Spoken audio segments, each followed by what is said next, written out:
Well, hello. I'm Matt. Welcome to the good life. I do a little radio show from my backyard in the hills of Encino. I'm a lucky guy.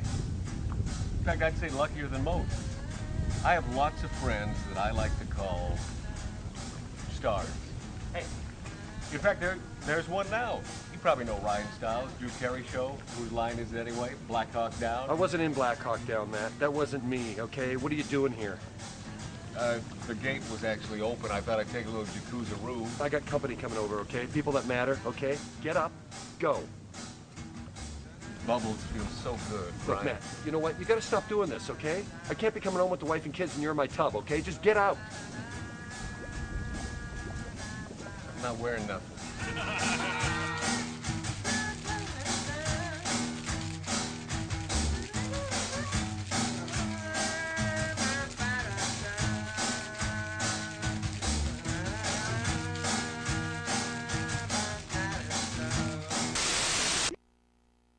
Doohickey, you know, the doohickey that rolls. Hi, this is Meatloaf. Okay, kids, you know what time it is?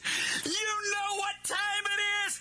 It's Outlaw Radio time! The most imitated radio station in the nation.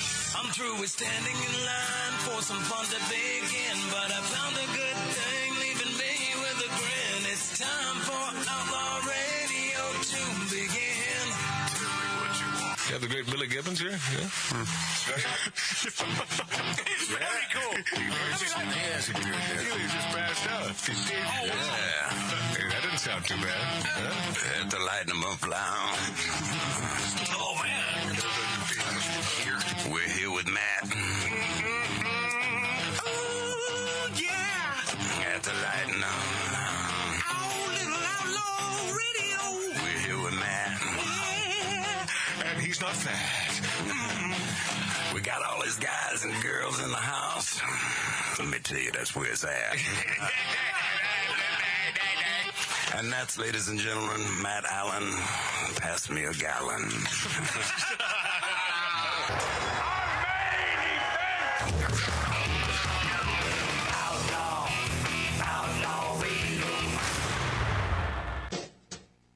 Okay. How about this, huh? Another one of these. One of these live broad chases meant to say cast. I've tried so hard over the years to keep it to cast, but somehow my 17-year-old self comes out. Welcome to Magic Matt's Outlaw Radio on YouTube, on Rumble, on X. Why am I talking like this? And Twitter. I don't think anyone's going to... I don't think that X is catching. I think Twitter is going to be there for a long time. Don't you, right, Tattoo Dave? Yeah, I even heard, I don't remember what I was listening to, but I heard, I think it was a news somewhere. I'm not calling it X. It's always No, and I think it's always going to be Twitter. Yeah. So welcome to the big dog. Nikki Haley has black friends. She goes on record to say, I had black friends growing up, but what do you have to say about slavery? Well, I had black friends. Sonny Holstein, you know Holstein, the little idiot stick on The View? She really is one of the dumbest people on the planet. Yeah, moo. She's hot, though. Yeah, told her co-host on The View, the GOP presidential hopeful Governor Nikki Haley used tokenism to the extreme when she said she has black friends at her CNN town hall. And I got to tell you, old dumb nuts Sonny Holstein is right this time, which, you know, a broken clock. She said I should always, I should have said slavery right off the bat, but if you grow up in South Carolina, literally in the second and third grade, you learn about slavery. You grow up and you have, and then she went on to say, I have black friends growing up. It is a very talked about thing.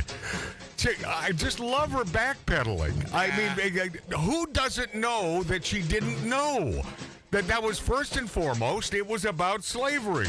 Co-host Anna Nadummy Navarro said, some of my best friends are black. And then Sarah Haynes, she's sort of that hot blonde on The View. I think she's the only... I don't know whether it's feasible. Yeah, the only hottie there. Yeah. Said, and that applies to every minority group. People do it with the LGBTQ community, fill in the blank with Jewish people, everyone. It's true. It is true.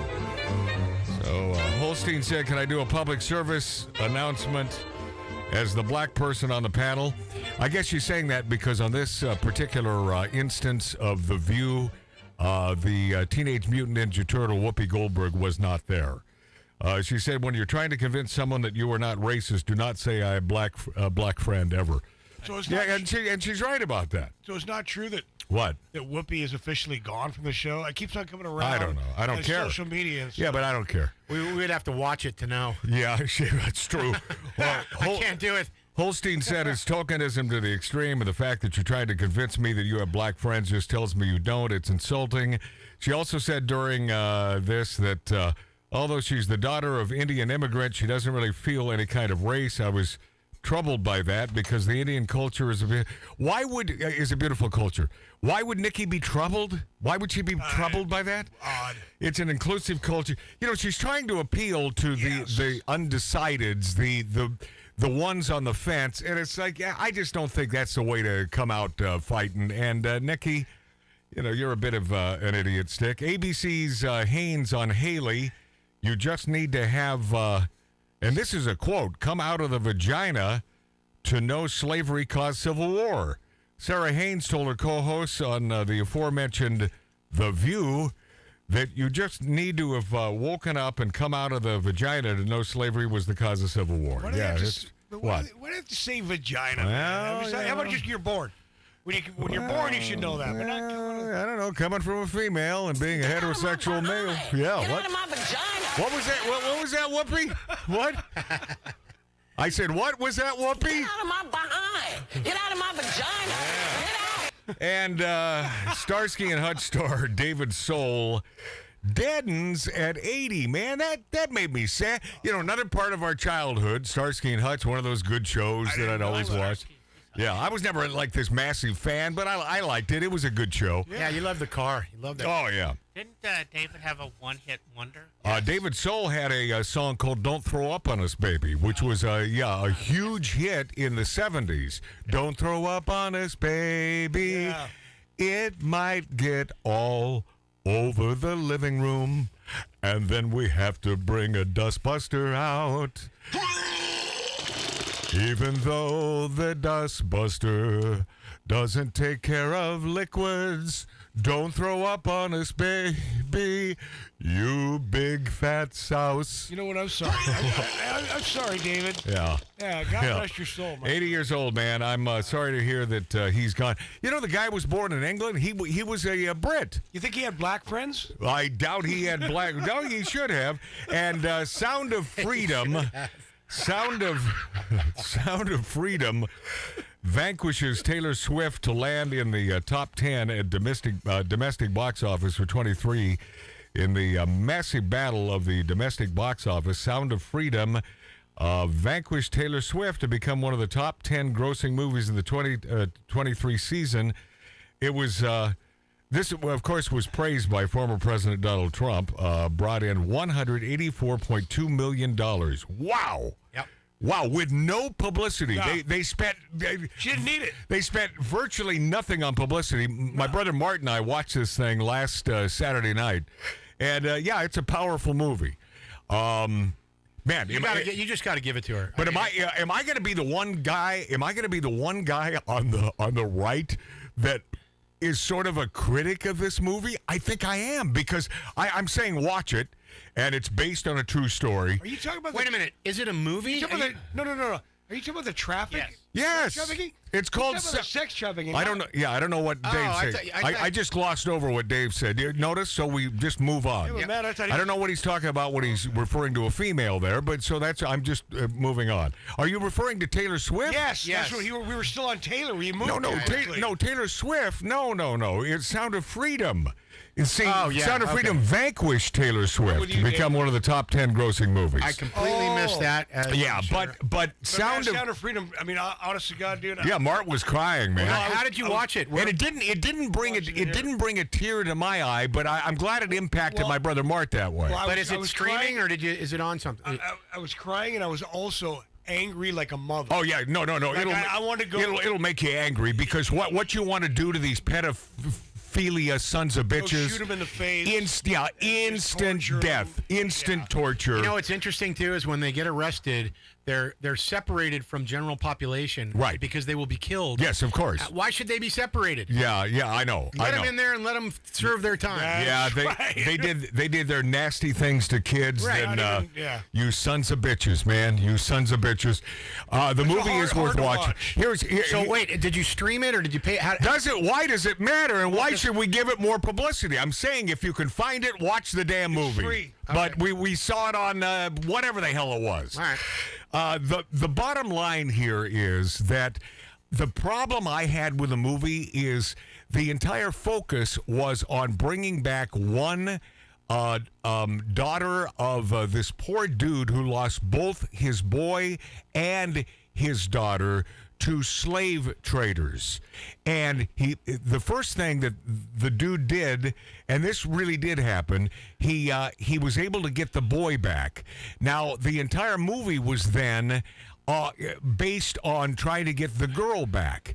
And for me, it's so infinitesimal. This should be about taking care of this hook, line, and sinker and putting the hammer down on all slave trade. And do you understand what I'm saying, Mark? That it was about one thing? I do and I don't, because here's the thing. I agree with that in some respects. But I think they got the message across. No. I agreed. They got the message And I guess across. in order to make the movie interesting, Right. you had to really care about one focal point in the movie. Right, I guess so. Yeah. But it is, and Dave, I'll tell you, it is hard to watch. Yeah, friend. it's I'm sure. tough. It is tough. hard to watch. I'll look for it. You know, I asked legendary Burl Bear, raised on records, born to rock and roll. He's a radio icon out of the Pacific Northwest and an Edgar Award-winning author, and he does a show prior to mine here on the Outlaw Radio Network, here on Outlaw Radio. And I asked Burl, he mentioned something about the death penalty for, Mark, you're a part of the show, so what were the two sects that he thought the death penalty was good for? Excellent, Mark. I'm glad you're a part of the show. I had a feeling that was going to be the answer, and you think that I hit Mark C.G. Boyer too hard. Okay, all right.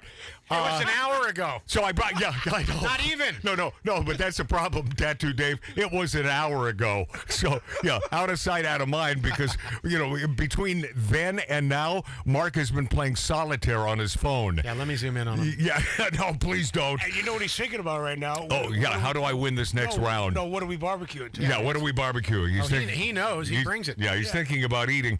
Where was I going with this? I lost train of thought. Two sects of. Okay. pedophilia. So I brought this up to Burl, and I interrupted his show, and I said, do you feel the same way, death penalty for pedophiles? He said no. Oh, God. I said, well, that says a lot about Burl Bear, in my opinion. Wow. That says an awful Is lot. he still here? I'm going to track his. No, yeah, no, I know. That's a guy you don't want to have your children around. Now we know why he adopted that black kid. I hope I'm wrong. Oh, my And God. By the way, I hope I'm wrong. This was, and I'll get to the Rick Dees, which was highlighted on our YouTube channel, Magic Matt's Outlaw Radio, and Rumble.com, and X, a.k.a. Twitter, in just a minute here. It was a dream that Rick Dees, remember you know Rick Dees, the famous Sure. radio personality? Disco Duck. all It's that like stuff. it's Rick Dees, and here's my hit, Disco Duck. Yeah, it's pretty good. Pretty good duck. I knew my brother Mart had some talent. That's it. That's all I have. I'll get to that in a moment, but I forgot there was something I shared on my Facebook page, and if you want to check it out, my personal Facebook page is MATT. That's my first name, last name ALAN. It's Matt Allen. And something I posted that you be the judge. Is this worth repeating? But I don't know. I was just a little PO'd on the night of December 29th, couple days before the New Year and New Year's Eve. And here's what I wrote. I've had just about enough eggnog tonight to tell you that a former friend of mine, an author, sort of, invited a former friend, a former regular on my show, over to her home for her annual for her. And I'm laughing at my own words. How about that? Well, I guess someone needs an audience. I invited a former friend, former regular on my show, over to her house for her annual hairy frittata feast. We've been over there. We've been over there a few times. That's an inside joke, but yeah. No, I'll explain. We've been over there a few times over the years when this person and I were friends. And we, on occasion, would find real long blonde hairs in the old frittata. And there's almost nothing worse than finding a hair that's embedded in egg product. Because you really don't want to eat anymore. Our dear departed friend Frank D'Amico from New York. Oh, yeah. You know, he's like, wait a minute. So is there any frittata with this hair? Yeah. That's how he talks. Let's do a little DNA. I mention this because A, she is a Trump hater, and B, she despises gays and lesbians. My former friend, who is gay, whom she invited, we'll simply call him Frank, is a former friend of mine because of his Trump derangement syndrome and his obvious disdain for the United States of America. This author hopes that, I said that because he's a former friend, and he was also a regular on this show. This author hopes that Frank can help her in her continued pursuits in showbiz. Ah, the nasty left. Absolutely no integrity. Any way the wind blows. I am neither a Democrat, God forbid these days, nor am I a true Republican. I am a pragmatist. I double down on this. I think I'm consistent with this, which means I do the right thing because it's the right thing to do. Thank goodness for my friends. It's all about the company you keep. And our former producer, who I love dearly, it continues to be her dear friend. But I suffer from a little thing called, and please don't think I'm being boastful, certainly not one to boast, but I suffer from a little thing called integrity. And it's a blessing and a curse. It means I'm not a rich man right now, but I guess I could stop right there. It's just, if I knew how to lie, I think I'd be much better in showbiz. Well, Matt, monetarily, you're maybe not, but man, deep inside you. I was just going to say the same thing, Well, Personality, talent, I mean, you got come on, man. Hey, Tattoo Dave, I wish I could say, well, at least I can sleep at night, and yet I can't sleep at night. I can't either. So this Iowa sheriff on the school shooting, we are still unclear how many are injured during the Thursday morning press conference. By now, I'm sure they know. But I bring this up because Dallas County Sheriff Adam says his office received a 7:37 a.m. alert on the shooting at Perry High School, and an officer arrived on the scene within 7 minutes. Associated Press pointed out that the suspected Perry High School shooter died from a self-inflicted gunshot wound. Good. The AP says this bit of information was conveyed to them by a law enforcement official wishing to remain anonymous. Here's why I bring this up. The kid who shot kids was LGBTQ, and hence the reason why it received virtually no coverage. No coverage in mass media. Because they don't want to show how truly disturbed these people are. Mark, they are mental patients. Yeah. They are most of it. And we're not saying that if you're gay or you're lesbian, you're a mental patient. That is not, because I don't believe that. Absolutely I believe not. live and let live. Have sex with whomever you want, as long as it's legal. But stop shoving it down our throats. But this declaring yourself a man and or a woman when you are clearly, if you were to pull your pants down, either or, stop it already. You're a friggin' mental patient. You're a nutbag.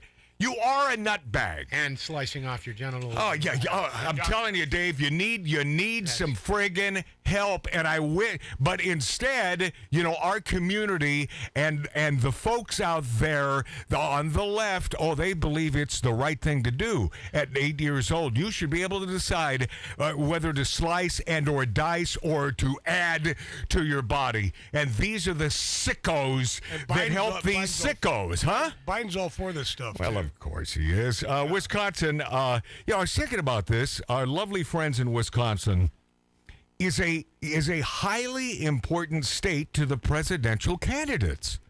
I mean, this is one of those states where it would be important for a Donald Trump to be on our show. So I throw that out there because I don't think that's out of the question. You know, it's He would do it if he got it's to. a great state, but it's so important. You know, it's one of the. It's not even really a purple state.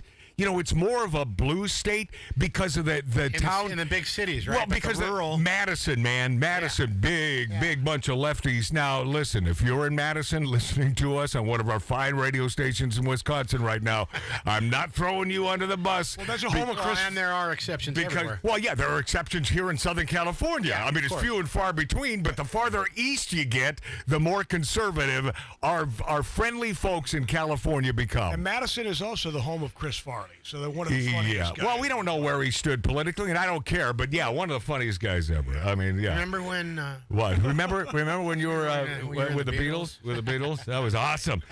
But it's a highly important state to the presidential candidates, and we cover Wisconsin with our Magic Matt's Outlaw Radio, not only on YouTube, not only on what is that? Rumble and X, Twitter, but great radio stations throughout Wisconsin. And I think, Mart, this is the first time, and you can attest to this.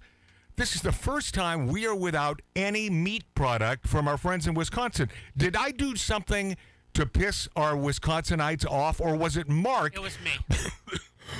Oh, that's COVID. I'm down to Or was it Mark putting down lovely Beth's gorgeous cookies because he said that they tasted like mint?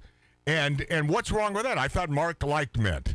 Yeah. But I He just loves his sister's mint brownies. Well, yeah. So I don't understand. I'm down to a half a little block of cheese, and I'm getting worried. That's what I'm saying. Me too. Guess what? Guess what? I got some news. Yeah, they reached out to Dave. Beth reached out to me. Yeah. Hi, Beth. Hi, Tony. Yeah. And they asked for my address, and I said, See? would you mind if I passed it by Matt? She goes, well, I don't want to get in trouble. I said, you know what? I'll just tell them that you asked, and it's no big deal. Yeah. Because they felt like I'm. Yeah, you don't. Yeah. Hey, Beth, Tony. No, the answer is no. You don't do that.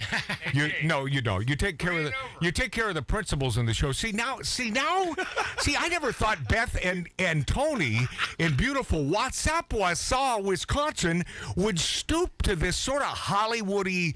Because that's sort of a sleazy thing, right? That's going. No, it's a nice thing. No, They care about me. No, it is not. If you care about Dave, then you will continue your shipments to this address here. We'll give it to Dave. Oh yeah, take care of Dave, all right. Oh, yeah. He's kidding. Hey, and P.S. He was in the damn hospital. Yeah. The last great shipments of sausage and cheese. How is he going to eat cheese and was bacon? Nothing we could do it. I even asked Dave, can I stop by the hospital? He said, nah, I don't want any visitors. I said, I understand that. Yeah. More cheese and meat for us. Yeah. Yeah. It's unfortunate. So there it is. Unfortunate Mark had to ruin this. Yeah, no. But Mark ruins most everything. Have you noticed that? I'm surprised he's still allowed at your parents' house. He's not. Yeah. Hey, mask up, my friends. It's election time. Who can't see through this? It's happening again. It's the first few days of January, and now, of course, it's mask up time. Are you seeing this? Are you noticing this? Yeah, of course. Oh, yeah. 1.4 million illegal aliens have been released into the USA who are not being tracked. That's 1.4 million new Biden voters. That Mayorkas should be tarred, feathered, and made to watch The View 24 hours a day. I mean, and this possible impeachment of this horse's ass known as Biden, we're not going to break yet. Yeah, we are. No, we're not. All right. No, we're absolutely not. Yeah. Oh, I guess you were close. I think we are, and I'm going to do it. Okay. Yeah, I think it's time. My point here is this impeachment of Biden. Who cares? So much spinning of the wheels. What does it mean? Who cares if he's impeached? He's not out of office. I mean, I don't even get it. I don't understand this. What am I missing here? Yeah. And the man who hates Trump, I think, the most. I'm going to play a little snippet from last week for those of you who only caught the first couple hours of Outlaw Radio next on this show. My girlfriend's a magnet. My girlfriend gotta have it. She's hot, can't stop up on stage doing shots. If the man who ring the bell, get her drunk, she'll scream like hell. Dirty girl getting down, dance with guys from out of town. Grab her ass, acting tough, mess with her, she'll pick you up. No one really knows if she's drunk or if she's down, but she's coming back to my place tonight. She likes to shake her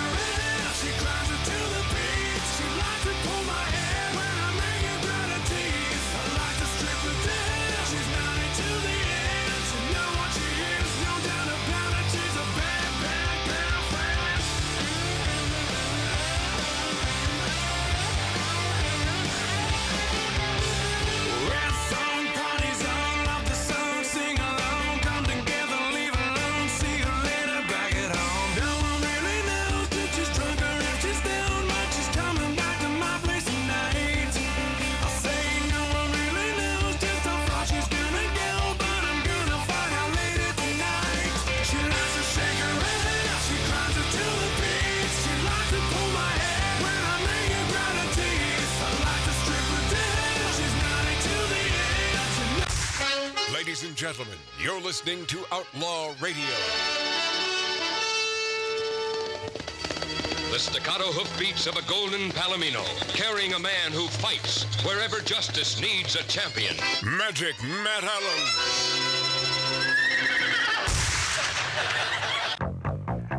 Hey, welcome back, my friendlies. Welcome back to Magic Matt's Outlaw Radio. Was it Tony Orlando on the show last week or the week before? Week before.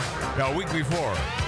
And then I had Tony on a New Year's Eve special that, and by the way, Mary in upstate New York, who sent me a text that night, fail. By the way, that's something else. That's something else we do on another media outlet, having nothing to do with Magic Matt's Outlaw Radio. Love this Moody Blues song. Of course, you can't hear it when it's not really up there. I was fading. So good. Yeah, she. I don't know. It was an experiment on YouTube, on Rumble. And then I pulled the plug after about an hour. I know when something's not working. You know, we were trying to ring in the new year while I was doing another radio show, and whatever. I just want you to know that it wasn't a fail. It was an experiment.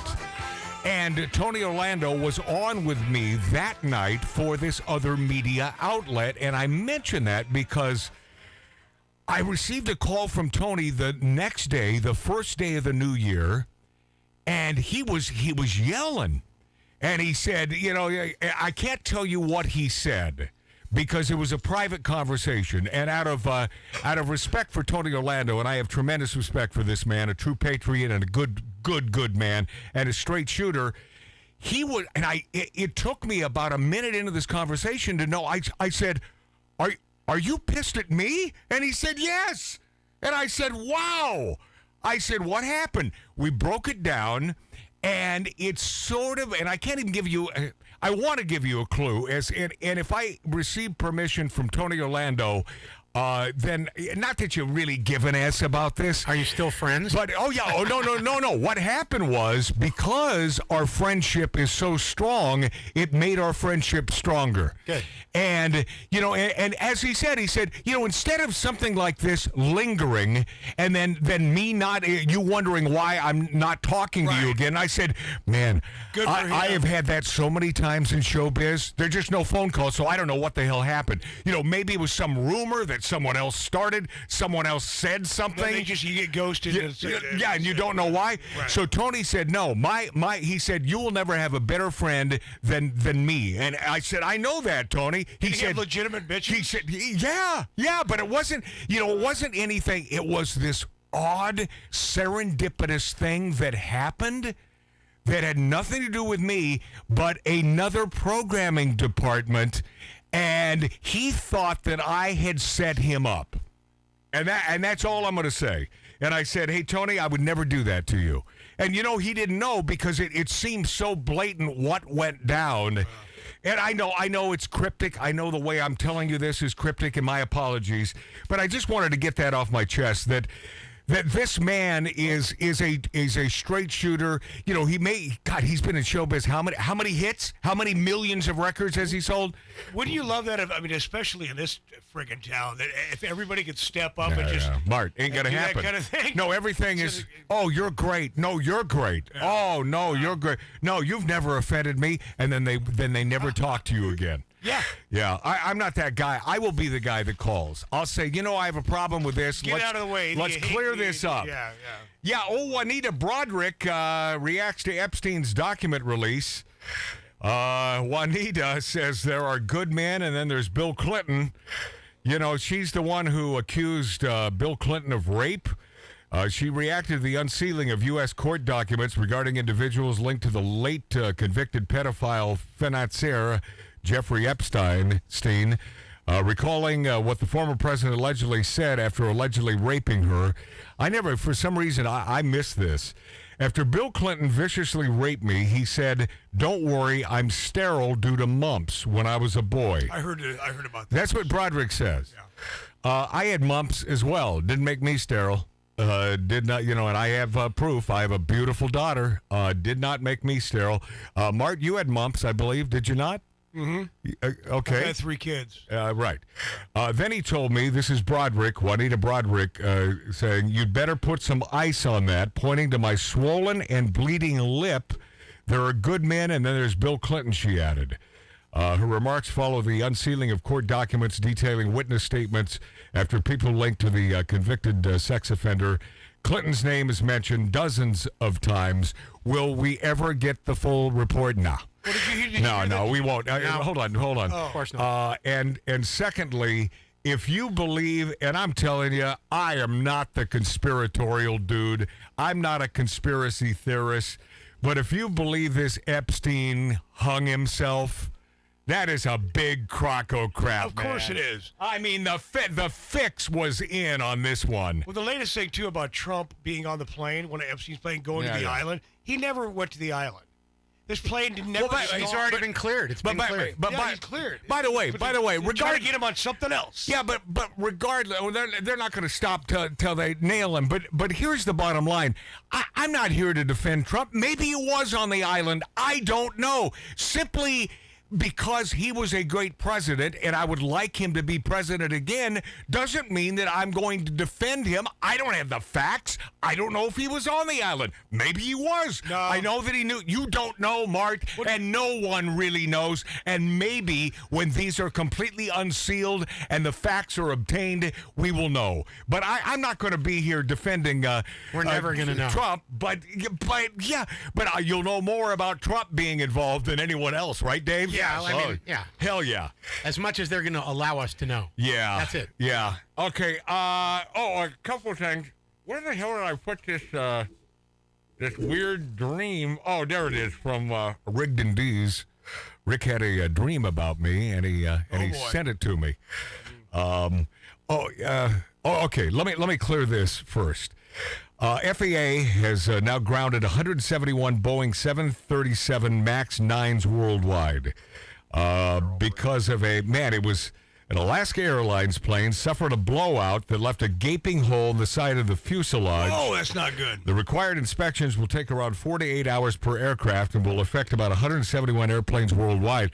I traveled to Reno, Nevada a couple times in 1 month about 2 months ago, and they're both, because of Southwest Airlines, so they're both 737s, and one of them was one of these Maxes, and I will tell you, I saw that Max on the side of the plane and thought about it, or at least, the equipment in my register. They call that equipment. Yeah, that's the equipment that they use to fly. And meaning the 737 MAX. And I looked at that and I thought, I was trepidatious because these Maxes, they were falling out of the sky for a while. And if you recall, Donald Trump had to ground these things a few years ago because what they did is Boeing took the original 737s and they retrofitted them and supposedly made them better, and then they called them the Max, and then they started falling out of the sky, and it's like, that's some scary stuff, and it was no pilot error, man. It was simply they screwed up. Boeing screwed up. Yes, Mark C.G. Boyer, make sure his mic's up so I can hear him. There's an option that the airline can do themselves, and that is to swap out an additional emergency exit for seating. Yeah. And that's what failed. When they removed the section, which is modular. Are you talking about this current blowout of the window? Yes. Is that what you're talking about? Or the door? Yeah. Yeah, because they took the extra emergency exit away. Okay. Put in 4 seats. Ah, okay. And this is something the airlines are supposed to be able to do on their own. Right. Because the parts are modular. But it was done by whom then? It was done by the airline mechanics, but it's stewardesses. a flaw in Yeah, did the design. flight attendants were they working the doors? No, the mechanics. The mechanics did it. Yeah. Well, the mechanics. Now, hold on, Mark, because I've known a lot of Boeing mechanics. I'm from the Northwest. Hey, Mark, I was married to a flight attendant. Right, we're the biggest. Well, I was married to the mechanics. We're the biggest. But it wasn't the mechanics' fault. No. We're the biggest Boeing plant is in the world. Okay, so if it wasn't the mechanics' fault, whose fault was it? It's Boeing's design for this replaceable part. Okay. And I disagree with not the and mechanics' that's fault. You know what I'm Yeah. saying? Wow. Well, I don't know. It's a little scary. Will it keep me off of a 737? No. It will me. Because hopefully, well, yeah, but you get scared of weird crap there, Tattoo Dave. I'm not scared. I just have no interest in flying anywhere. I don't want to deal with the airport. I don't want to deal with the lines. I just can't do it. No, I don't blame you regarding that. But if you take Burbank Airport, there are no lines, and that yeah, but they don't fly anywhere, everywhere. Yeah, but the only place you, my friend, need to fly to is Northern Nevada. Okay. Yeah, let's go. Yeah. I'm ready. You know what's great about Dave? Here's this big, tough biker. Oh, I know. Guy, and he is afraid of little things. He like is. this. Well, I'll give you an example. All right, here we go. Let's hear it. Last New Year's Eve, which was only a week ago, my friends, I made some turkey taco meat. And so I understand that Dave queried to my brother Mart, how old is this? Now, when I first heard that he asked that, I thought to myself, he's wondering how old the meat is before it was made into the taco meat. But you didn't mean that, right? No, Dave? no. When did you make it? It meant, when did I make it? Yeah. During the afternoon. And it was... That's not afraid. That's common sense. And it was made... If I show people a picture of that god darn kitchen... Yeah. Oh, yeah. They'd understand me. No, it's not a mess like some trailer park, It's kind of messy, but I needed to know. Yeah. Well, I would not serve it if there were... Well, maybe I would. I don't know. No, that's the other thing. You weren't serving it. It was on the stove, on a pan, and I didn't know. I made it about 2 hours prior, but I thought he was wondering how long had I kept the meat in the refrigerator. But then he had to double down and ask you. But he already. But Mark, didn't you tell me that Tattoo Dave had 2 of them before he asked? Well, he had 1 at least, and then I there you go. I'm not scared. I did it, but then I thought, I better. Yeah, but Dave, it's the train is pulled out on that one. Food poisoning. Too late. It's over. Okay, so Rick Dees. Rick Dees, hey, Magic Matt, God bless you. And here's Kaja Gugu again. And I'll follow it up with Madonna, 2 songs in a row. Hey. And then we'll play another 8, and that'll make it 10 songs commercial free. What are you going to win today? Oh, you're going to win, I'm not here to F you. I just want to give you prizes. But wait, there's more. Yeah. Rick Dees, and he titled this, The Nightmare Before Christmas. Okay, this came from Rick on December 24th, on Christmas Eve. Wow. Matt, I had a frightening dream last night, and I wanted to share it with you. You and I were traveling the Pomona Freeway in a red 1973, I should say it in the way he would say it. You and I were traveling the Pomona Freeway in a red 1973 Pontiac Bonneville. It was late at night on that dark desert highway with cool wind in our hair, the warm smell of colitis rising up through the air. We were listening to Bruce Vidal on the radio. By the way, he was our midday guy when Rick and I worked together at KISS FM here in Los Angeles. Beautiful man, miss him. Bruce was a great guy. We were listening to Bruce Vidal on the radio. Up ahead in the distance, we saw a shimmering light. Our heads grew heavy and our sight grew dim. We had to stop for the night. As we approached that shimmering light, became all bright spotlight, illuminating a huge sign on the side of the freeway. The sign said, "This is the end of the 1970s." 2 military guards with high-powered weapons stood sentry. At that point on the freeway, a line of cars had formed, and each car was being meticulously inspected. I was driving, and you were in the passenger seat. When our 1973 Bonneville pulled up to the checkpoint, one of the military guards shined the government-issued flashlight in her eyes. "Get out of the vehicle," he screamed. As he gave you and me a cold, calculating stare, both of us were given a rough, humiliating, side-of-the-road body cavity search. Ew. Yeah. Then we were separated for questioning. I was asked if I heard of the prophecy of the one glove, if I had knowledge of a super freak, and had heard of a Madonna apart from the Virgin Mary. I answered, yes. I was led back to the car and immediately noticed that you were missing. In a panic, I pleaded, "Where is Magic Matt? What have you done with him?" The uniformed guard's cold stare and reply still horrifies me. Matt Allen did not pass the test. He will never be allowed to travel into the 1980s and must always stay in the 70s. We have sent him to Maximum Music Prison in a maximum security facility known as, and I'm not going to tell you what it is, but it's the other outlet that I work for. I abruptly promptly awakened in a cold sweat, thankful and whispering these words, "Thank heavens it was a dream. Thank heavens it was a dream." I got out of the bed, pulled back the curtains from my window to see the weather, and looked out on my driveway and saw this horrifying sight. It was the Pontiac. that's rigged in Dees. Yeah, that's a man who had a nasty dream about he and I. And the part that really stands out for me in that dream is the full body cavity search. Why that would be a part of his dream, I find a little frightening and intimidating. Hoping that it was female officers. Yeah. Therein lies the rub. We'll be this after back on Magic Matt's Outlaw Radio, on YouTube, on Rumble, on X, a.k.a. Twitter, and the finest radio stations in the world. What's up, Wisconsin?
Stars, would-be stars, wannabes, and people who just want to hear themselves talk. The demons of decadence, smoking, drinking, and interrupting. Live from an 1876 Virginia City, Nevada-style bar, this is Magic Matt Allen, Outlaw Radio.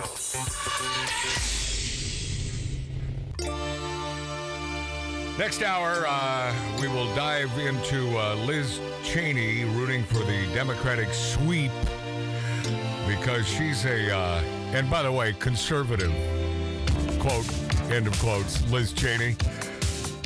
What a nasty broad, man. What a nasty broad.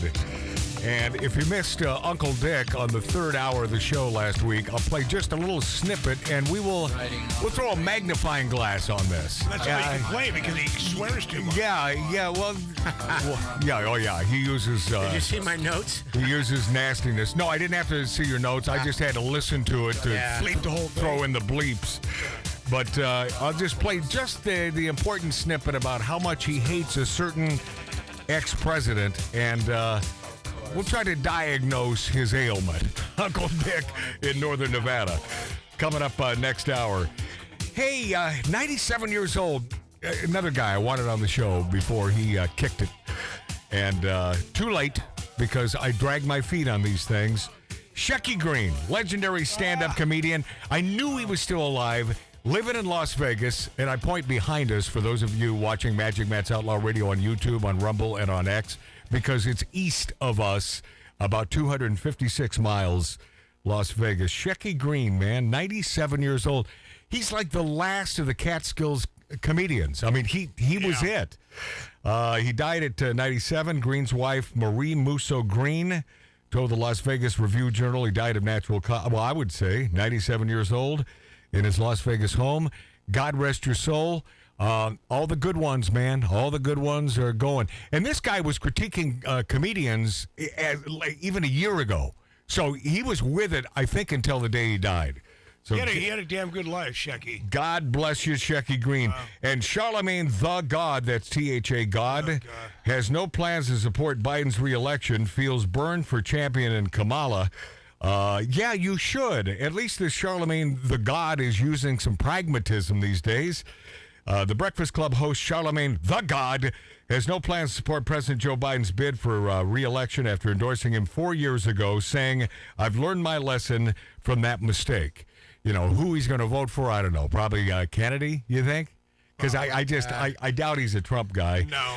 And Dave Chappelle, I like that Dave Chappelle, man. Love him. Keep skewering LGBTQIAAP2S plus sacred cows E-I-E-I-O. in a Netflix special, The Dreamer.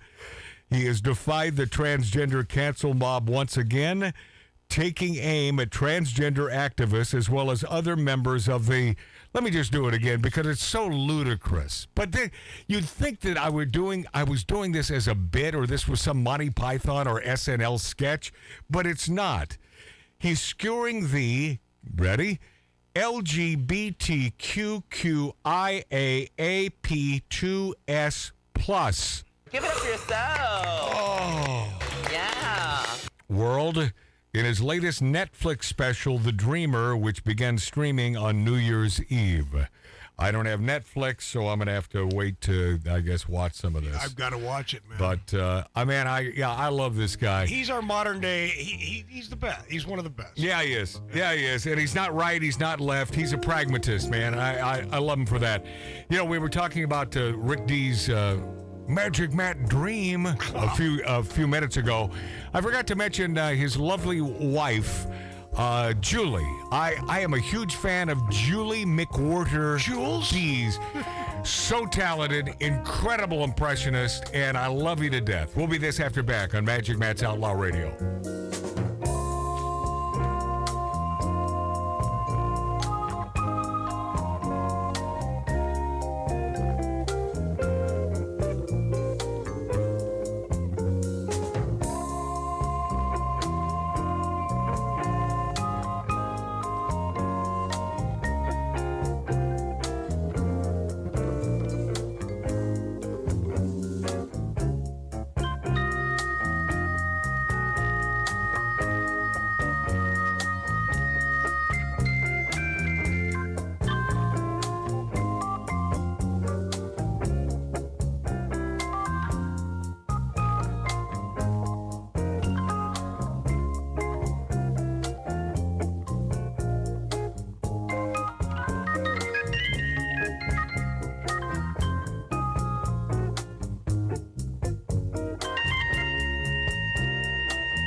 doohickey, you know, the doohickey that rolls. Hi, this is Meatloaf. Okay, kids, you know what time it is?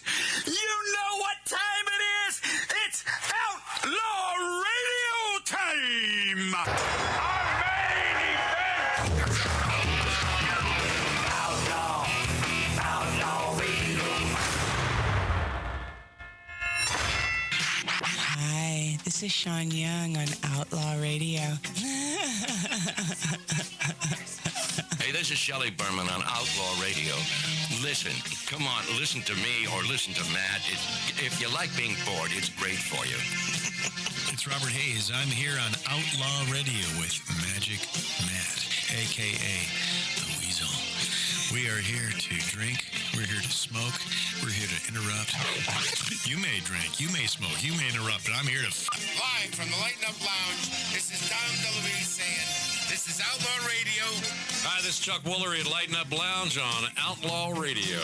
There's lots of fun, guys. Be back, 2 and 2. Hi, this is Gilbert Gottfried, and you're listening to Outlaw Radio, where we smoke, we drink, and occasionally we bother people who look old and weak. Hi, this is Rick Dees with Magic Matt, a.k.a. Mr. Cigar, in the Lighten Up Lounge. We drink, we smoke, we interrupt. Yeah, I shared a personal dream that Rick Dees had of yours truly just a few minutes ago here on Magic Matt's Outlaw Radio on YouTube on Rumble. By the way, hit the subscribe button and hit that notification activation button to tell you when we're on. That's really important, the notification button. But God bless you, Rick Dees, man. You know, our birthdays are within 2 days of each other. We're both Pisces, whatever that means. Speaking of that, why don't you get I can barely hear you. Why don't you get him on the phone with us? Yeah. Call him. My thought was, because I've been watching this dude on YouTube. You know, you can't. I don't want to support YouTube. We're on YouTube. I'd rather support Rumble. But I've been digging this guy out of Kentucky, man, who goes to a lot of the food places in all the entire state of Kentucky, and really enjoying this. Boy, this guy can eat, and he's not like a humongous guy, but an interesting dude. I'm addicted to him now. So so you're digging him, yeah. So I wanted I'm a subscriber. So I wanted to talk to Rick about Kentucky, because Dees has a huge plantation in Kentucky, and he makes a lot of the stuff that goes into the bourbon, the greatest bourbon. About $4,000, $5,000 a bottle, Van Pappy bourbon. And that's on his ranch there in Kentucky. But, you know, he would know all these small towns that I would just love to visit. And then Rick, you know, as he always says when I mention Kentucky, he says, well, you've been here, right? And I said, well, no. Well, I got to get your ass over here to the plantation. He has invited you several times. Yeah. But is he going to pay for your flight? No, he doesn't have to pay for the flight. I mean, but, you know, if he puts me up in his guest lodge, which is, you know, the side house is probably about 5,000 square feet. Of course. Yeah. So why didn't I have Rick on the show today? I wanted him on the show. Well, I was setting up to have him on the show. Okay, I'm looking at my phone here. Let me find this text. Okay. And I sent him a text because he had a little back surgery, so I wanted to check on his back. And I simply said, how's your, Rigdon, how's your back? And he says, thanks. I have a tough time when I'm talking Rick Dees without doing it as Rick Dees. Thanks, Matt. And this is in text form. I'm looking at my phone right now. Thanks, Max, so much for asking. I feel good enough to... Oh, God, this is so tough to read. The eyesight, second thing to go.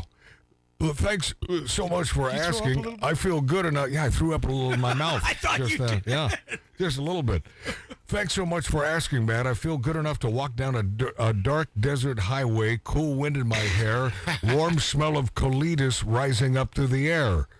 He's addicted to that song. Yeah, and then he sent me this. Hey, the Eagles were in town yesterday at the Fabulous Forum. Yeah, and Steely Dan. Wait. Donald Fagen's back? I doubt it. That's what it was posted. A buddy of mine. What? Steely Dan and the Eagles. So Donald Fagen is no longer ill? I don't know. They might have. Because he's How been, can you do that without Fagan? This has been about 3 months. You can't. You have no Steely Dan without Fagan. And it seems to me, because I check almost every day about Donald Fagan, if he's back, in the saddle. But he's been ill as hell, and out of the hospital after about a week. But then he is. Mark, you have something on Donald? Probably nothing, right? No. I haven't found anything since October on Donald Fagan. So I don't know who they. My buddy posted yesterday. Wait, Eagles and Steely Dan tonight? Yeah. Driving from the Valley. Blah blah blah. Nah. He's not up on the fact that Steely Dan no longer opening for the Eagles because Donald's in ill health. Okay. So Rick continues in this text. Let me now. Listen carefully to this. Listen carefully. I went to the grocery store today, and the cashier said my total was $208.47. I wanted a second opinion, so I went to self-checkout, and my new total was $43.20. Now, I normally, because Dees has a good comedy barometer. He's a funny guy, and Rick Dees' timing is beyond excellent when it comes to anyone in radio. This man's comedic timing is brilliant. I read that, and I didn't find it funny in any way, shape, or form. How about you, Tattoo Dave? Am I missing something here? No, I think he's still out of it a little bit. What, after the back surgery? Yeah, I just went through it. No, so but it's not the reason he's not calling in? I will get to that. Okay. So, I normally, if that were funny, I would have said, oh, that's funny, and blah, blah, blah. But instead, I said, I couldn't, because, once again, it's a blessing and a curse not being a liar and being so close to Hollywood as yours truly happens to be in the San Fernando Valley and in showbiz my entire life here, damn near my entire life in Southern California. So if I could lie about, hey, funny, but I can't if it's not, I didn't find it funny. So my retort, my text to him, let me read it again because it's real short. I went to the grocery store today, and the cashier said my total was $208.47.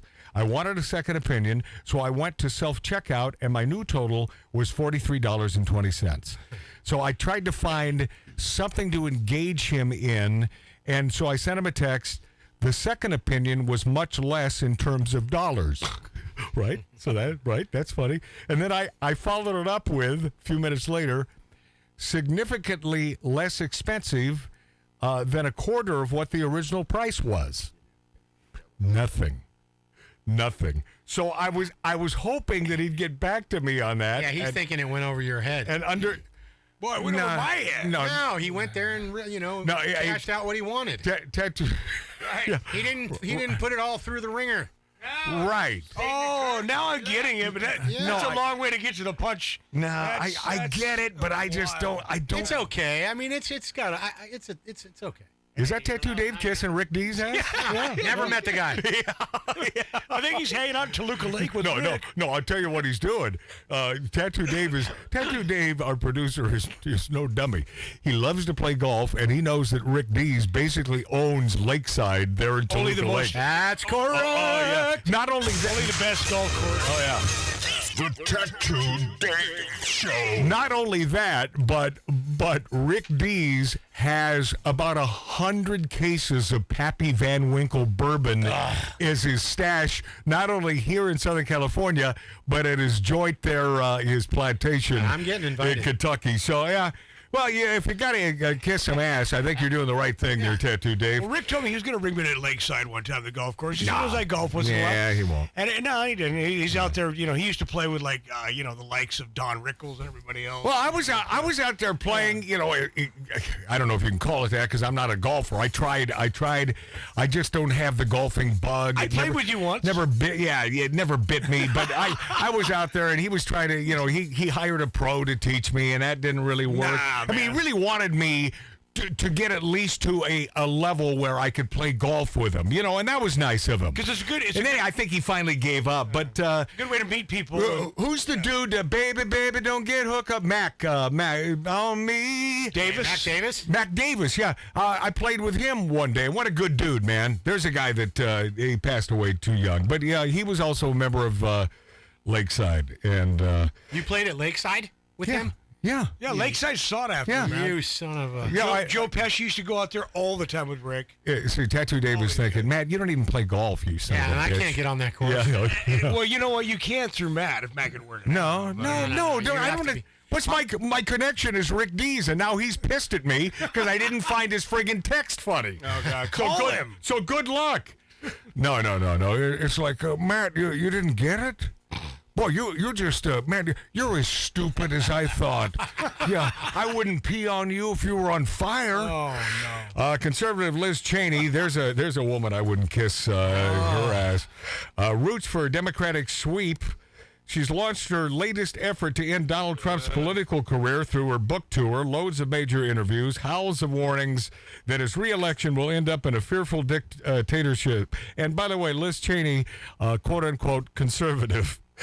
Yeah. Self-styled conservative. She bragged she voted for the former president. She bragged she voted for the former president 93% of the time. I don't know what that means. The former Wyoming congresswoman has decided that the only certain path to head off this disaster is to make sure the Democrats control the House. But it seems she would be quite content if the Democrats keep control of the White House and the Senate as well. Her rationale, dig this. This is this dip-ass Liz Cheney. Her dad's dead, right? Yeah, Didn't he finally kick her? I think so. Yeah. Her rationale, the plague of cowardice, she told the Washington Post, has infected the House and Senate Republicans. They all knew about what Trump had done, Cheney said, but did nothing to prevent it. The Post then recited her most passionate wish, defeating her former House GOP colleagues and electing a new Democratic majority.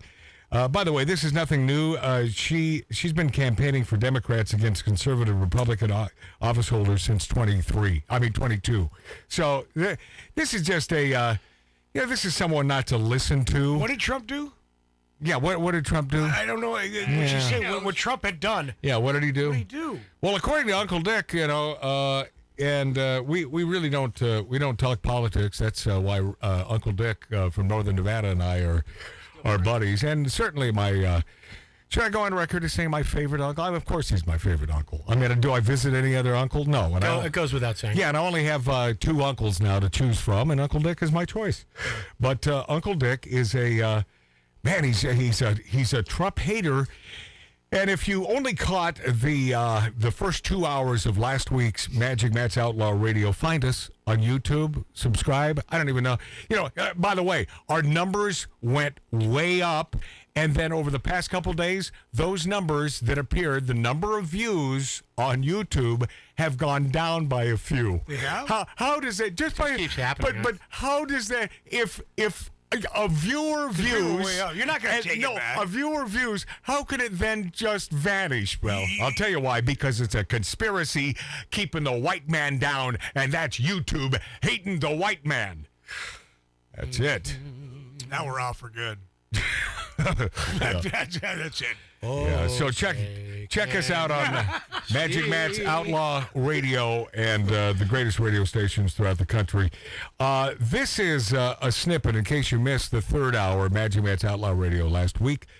This is a snippet of Uncle Dick, and I'm talking about a great part of Northern Nevada called Gardnerville, which houses my favorite dive bar, a little place called the French Bar. Yep. And they serve up a pecan punch. That's Picon.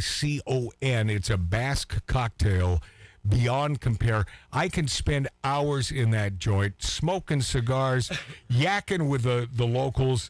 And I mentioned to Uncle Dick that, I think I should move to Gardnerville. And then Dick said, well, yeah, I think you should. That's a good place for you. Yeah, good place. It'd be a good place for you. That's a good place for you. And then I go on to say it. I think it's in this snippet here. I go on to talk about his spousal equivalent and what Gardnerville is all about. Go ahead and hit it. According to your spousal... afford to live in there. According to your spousal equivalent... Stop. Bring it down just a little bit. It's a little hot there. Okay, and so here we go. According to your spousal, afford to live in there. According to your spousal equivalent, Gail, everyone that lives in Gardnerville, Nevada, is a Trumpite. The most oh my God, the most conservative portion of northern Nevada is Gardnerville. Is that right? They're all Trumpies over there. Good. God bless them. Yeah, crazy. God bless him. Well, and God bless you. They ought to be shot, but whatever. Why, Uncle Dick? Why should they be shot? Why? They should be shot because Trump is a miserable son of a bitch. Why is he a miserable son okay, of a Mark, don't. You're getting stretching it out. You will get no answers here. He's. Yeah, I know, and you get no answers from me either. All right. Shoot the devil in his face. That's what I'm saying. Shoot the devil in his face. So we must be taking out a. Wow. Yeah, shoot him in Not the him. face. Yeah. All right. At least he's awake. Now here's the thing. Anybody understand what I'm saying there? Yeah, Joe Biden. Yeah, at least he was awake as president. All right, ladies and gentlemen, this is everyone's Uncle Dick. This is my beloved uncle in Northern Nevada, a man that I love dearly. He hates Trump. Okay. Who should be shot in his miserable face. Wow. I know Biden's I'm not even writing anymore. Okay. No. I just put bleep the whole interview. No, I know. I got a lot of work to do. Everyone's Uncle Dick. I love you. Merry Christmas to you. Happy New Year. Happy New Year, Dick. And I look forward to seeing you so very soon. love you, man. That is my Uncle Dick. Yeah. Aloha. All right. I had a few messages from listeners and viewers of Magic Matt's Outlaw Radio.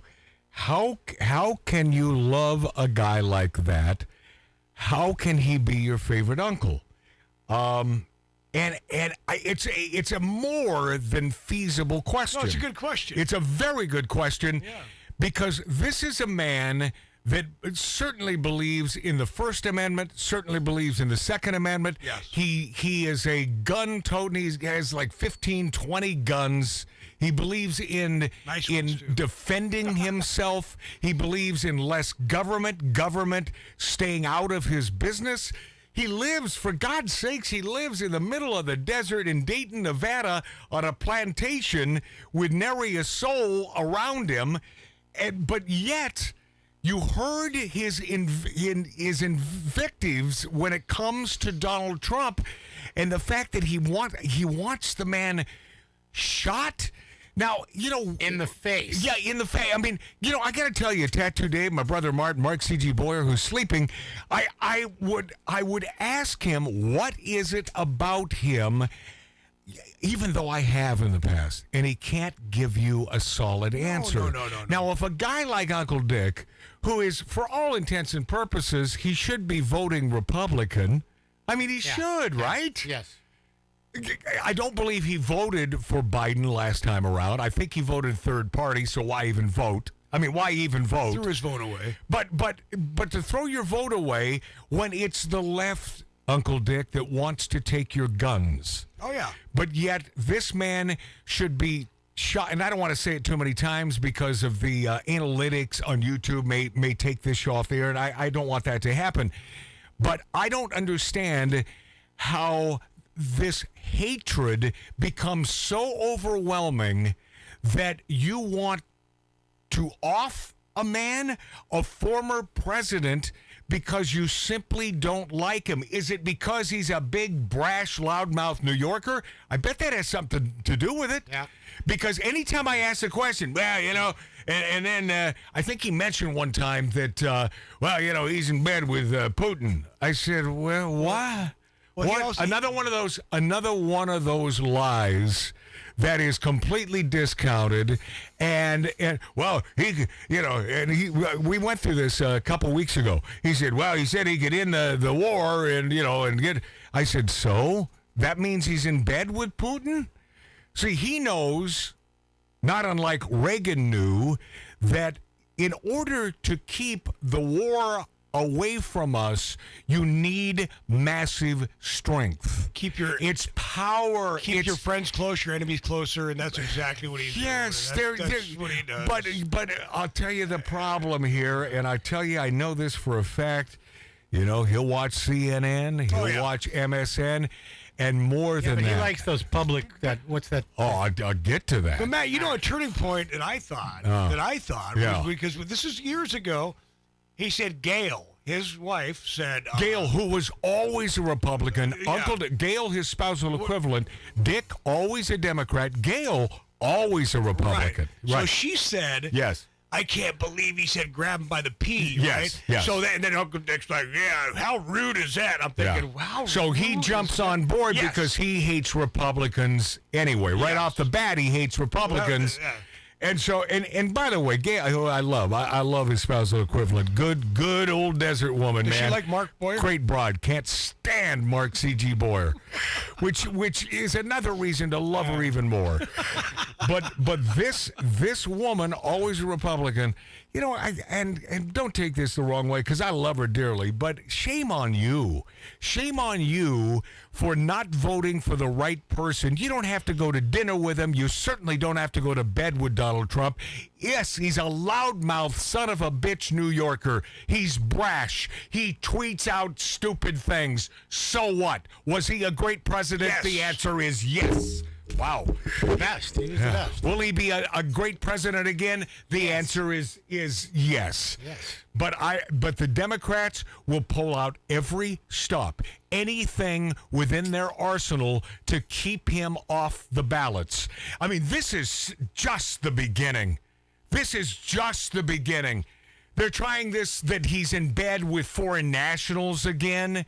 You know, they will stop at nothing. And if they do take him off the ballot, although I think the Supreme Court is more than likely to do the right thing in their judgment, you know, if they care anything about the United States of America, and stop this Biden with this democracy. We're a republic. It's not about democracy. We are a republic. That's what we do. See, they want to get rid of the college vote. They want to get rid of what makes our country great. They want the big cities and only the big cities to determine who is running the country.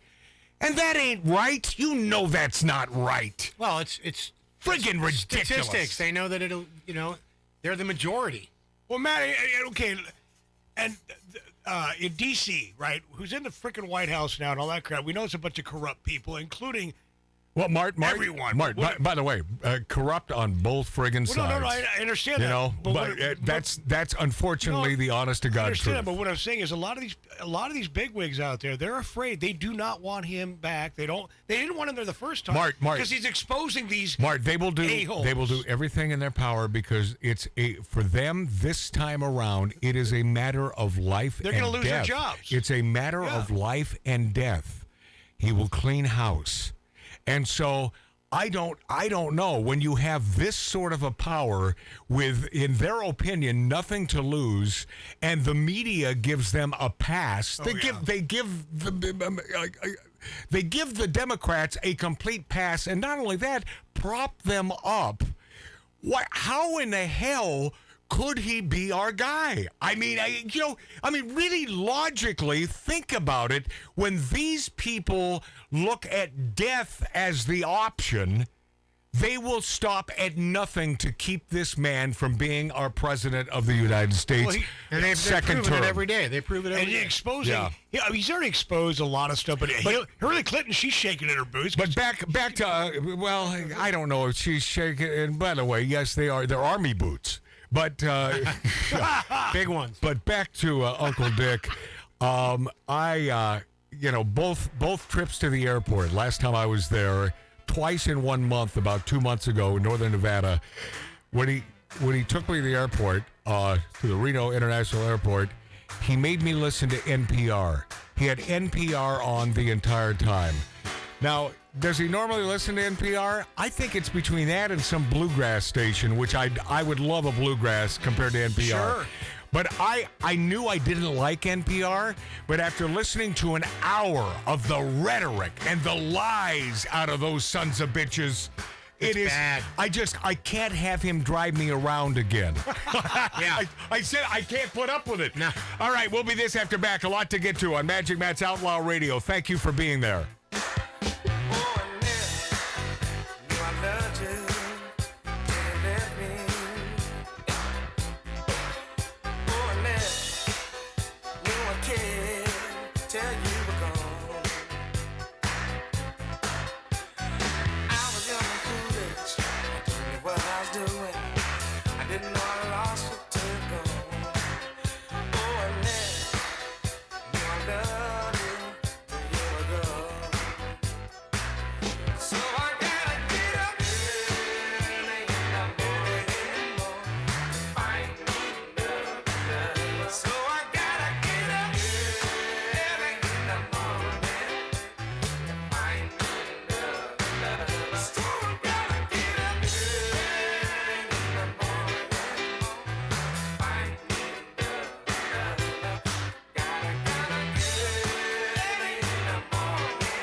shit.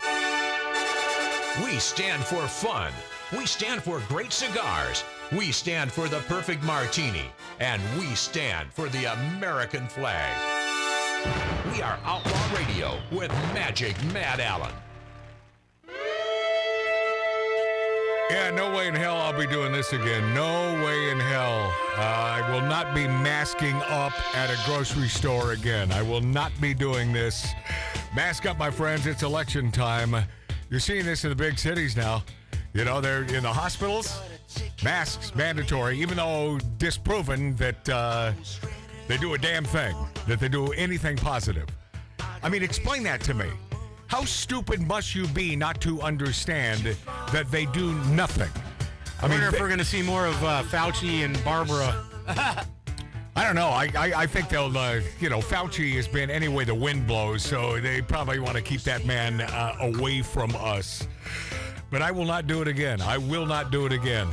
And they can fight me, and they can take me to the friggin' big house, but I will not be wearing a mask again in an effing grocery store. I didn't do it the first time. I mean, I had the bandana around my neck, but I would barely pull it. Martin, I go to a grocery store so infrequently that, it didn't matter for a few minutes, but son of a bitch, I will not do it again. Oh. Yeah, you were saying, Tattoo Dave? I was saying, did you ever? Did I ever what? Wear a mask. I don't think you did. No, he did. Oh, you did. Didn't I just say that? Yeah, I know, but I don't. Is there an echo in here? Yeah. Hello? Hello. All right. Welcome back, my friends. Welcome back, my friendlies. It is time to mask up because it's election time. Not one to boast, but I told you this was coming. I mean, and the closer it gets to election, the worse it's going to get. The more masks that that wrath will be incurred upon you. And 1.4 million illegal aliens have been released into the U.S. Can you imagine these numbers? Wow. And these are illegal aliens that are not being tracked. 1.4 million new Biden voters. Wow. And many of these, not many, I don't know how many, but a few of these, maybe hundreds, were asked who you're going to vote for. And in their broken English, who do you think they said? Yeah, you know. PJB. Yeah, it's just, how stupid do you have to be not to understand what's going on? So the Democrats, the left, to hell with the United States of America, to hell with our integrity as the greatest, most prominent universe that has ever been created. It's an experiment. And this experiment has worked, known as the United States of America. And now listen, if we can't win beyond cheating, then cheating. They've got to cheat. I mean, it's terrible. But my God, that's a lot of new voters. Yeah, we have a lot. Well, we always have a lot to lose, but we have a real lot to lose. No, this is the pinnacle. This is the big one. This is the biggie. This is ugly. Yeah. And so if these Republicans don't get their act together this time, and I'm here to help, man. Anything you need from me, Wisconsin is a very important state for all politicians and certainly those running for president. And being that it's a huge, very important state, then you should want to be on this radio show. Because we could sway some heads, and I think we have over the course of several years. Those who are on the fence, I think, understand that being a pragmatist means never having to vote for a Democrat. At least these days, unless that changes, and I just don't see that changing. I mean, my friend, my really dear friend I grew up with, Mark Walker, that lives in Montana, Roundup, Montana, a little podunk town, but He called me the other day and he said, "Hey, if things get worse, get worse and whatever, I've got a house for you on 20 acres, and you can rent this thing from me for almost nothing. All right. Live out here, and I have a job for you too. So believe me, I'll go." Aren't you glad you know that, my friends?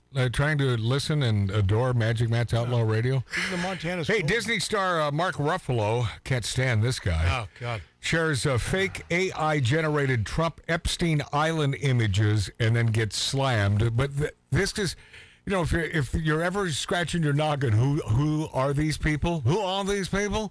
These are those people. Hollywood star Mark Ruffalo, and he is, right? He's in a bunch of movies, and he's a big star. Yeah. He spread fake AI-generated images with his 8.2 million X followers. That's, well, you know what X really is, right? Of former President Donald Trump that falsely depict Trump on an airplane headed to Epstein Island. Ruffalo, who's played the Hulk in multiple Disney Marvel blockbuster movies, shared the images from a pro-Biden account on X, formerly Twitter, that AI-generated images show Trump posing with a group of young blonde females. Yeah. As of Friday morning, there has been no community notes correction attached to either Ruffalo's post or the original post. Numerous commenters have slammed Ruffalo, pointing out the images are clearly fake. The fake images come as former President Bill Clinton's name has appeared repeatedly in documents released this week regarding the late convicted pedophile Jeffrey Epstein. In one unsealed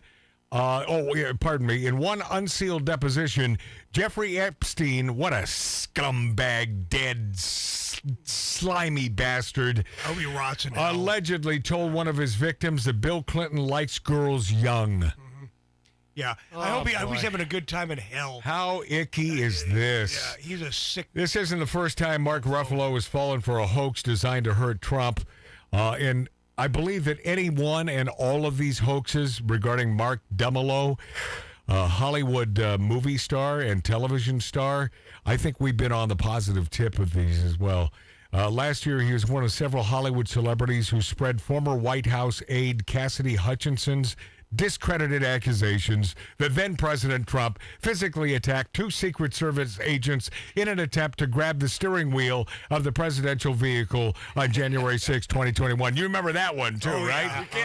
Yeah, they lie, but then it's, you know, we never hear the truth. And that's why my beautiful Uncle Dick in Northern Nevada believes all the crap about President Trump because he watches the CNN and the MSNs and listens to NPR.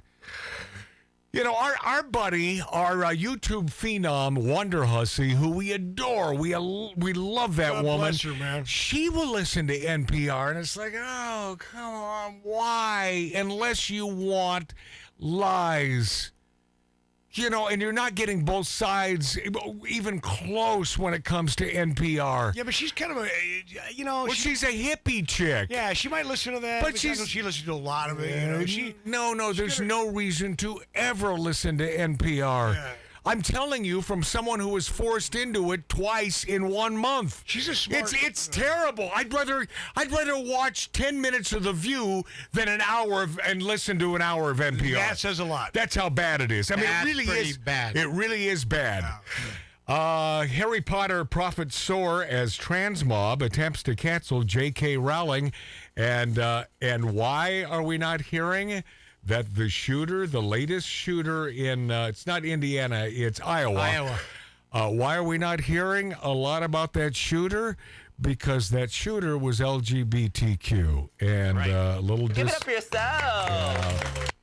Yeah. Little disgruntled, and then shot people, and then offed himself. And that the only good news of this story is that he offed himself, even though you know it is a crying shame that these poor people can't get help, but they can't get help because their mental problem is accepted by the left. Yes.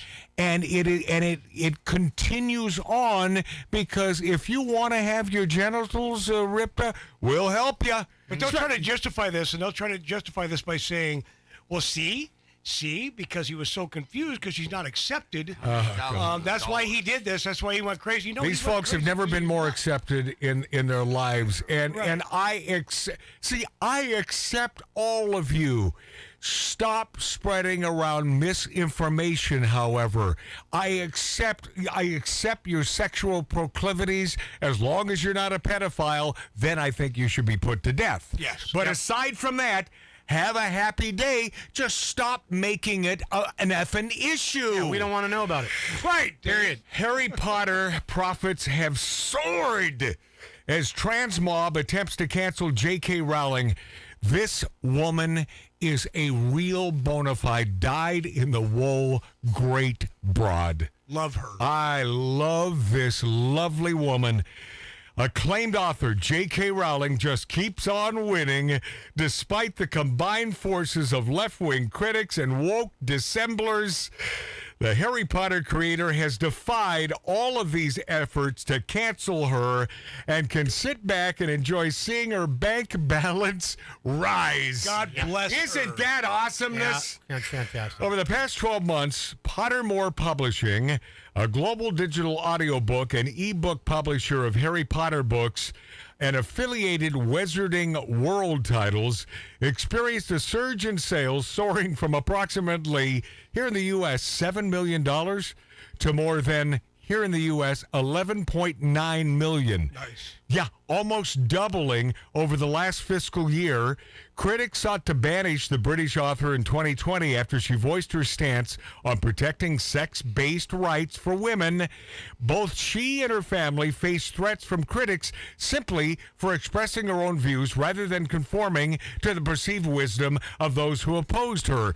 So if more people would do that and stand up for what they know is correct, that a female is a female and a male is a male, and simply proclaiming what sex you happen to be doesn't change your sex. Nope. Yeah. And a big duh to that. Here, here. It's a big duh. And I recommend I do recommend if you're ever here in Southern California, go to Universal Studios. The best ride there is the Harry Potter ride. It is the hands down. The whole best village ride. they've got, yeah. Yeah, it's fantastic. And I support her. Absolutely 100%. Well, you gotta know a certain amount of that money must go to J.K. Rowling's pocket. So good. Yeah. An essay she published online in which she claimed that as a domestic violence survivor, she felt allowing. And by the way, this I don't want to go off track here, but this domestic violence, females, you know this is true, and I'm talking to you, females, who know what I'm about to say is true. Your friends, they have no problem lying about being abused. They have no problem. I don't think a woman in my life so far has not mentioned that, well, my last boyfriend or my boyfriend 2 boyfriends ago abused me. Oh, boy. And then if you really, really go on the deep dive on this one, you will learn that, well, it was mental abuse. It was mental abuse. It's almost worse. But if you look at it, honesty is what I'm looking for. But I'm assuming that J.K. Rowling is truly a domestic violence survivor. She felt allowing trans people to use single-sex bathrooms and changing rooms could be offering cover to predators. Of course. Yeah. Yes, thank you for being smart. That single opinion saw a host of stars who had all profited from her imagination, from her writings and creativity, like, Daniel Radcliffe, Emma Watson, Rupert Grint, Eddie Redmayne, speak out against the author as well as members of the left establishment. They went after her, the woman that made them multimillionaires. Yeah, that's crazy. Because they have to be in lockstep with Hollywood. That's how they win. That's how they continue. They have to be in lock. There is absolutely no integrity in Hollywood. Okay, I know an Irish man that doesn't drink. There are a few. There are a few of us in the Hollywood community who aren't in lockstep on the left. And some of those very successful. I wish I were one of them. I used to be. Remember when I used to be Magic Matt? Rick Dees does. Oh, that's By the way, you know where I got that line from? It was a few years ago. Rick Dees and I are having lunch, and he said, "Hey, Matt, remember when I used to be Rick Dees?" Yeah. And I said, yeah, I don't quite remember that. Well, no, check it out. Go back 10 years. I used to be. We'll be this after back on Magic Matt's Outlaw Radio. You've done me wrong. Your time is up. You took a sip from the devil's cup. You broke my heart. There's no way back. Move right out of here, baby. Go on, pack your bags.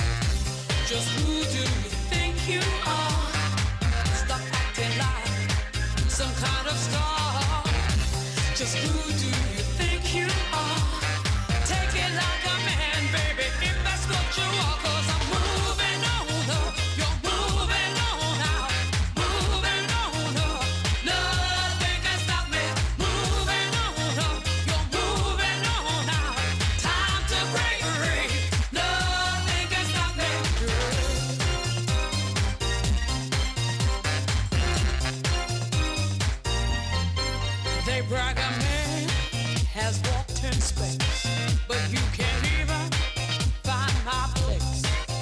There ain't nothing you can do, 'cause I've had enough of me, baby, being part of you. Just who do you think you are? This time you've gone too far. Just who do you think you are? Take it like a man, baby, if that's what you are. 'Cause I'm moving on up, you're moving on out, moving on up. Nothing can stop me. Moving on up, you're moving on out. Time to break free. Nothing can stop me.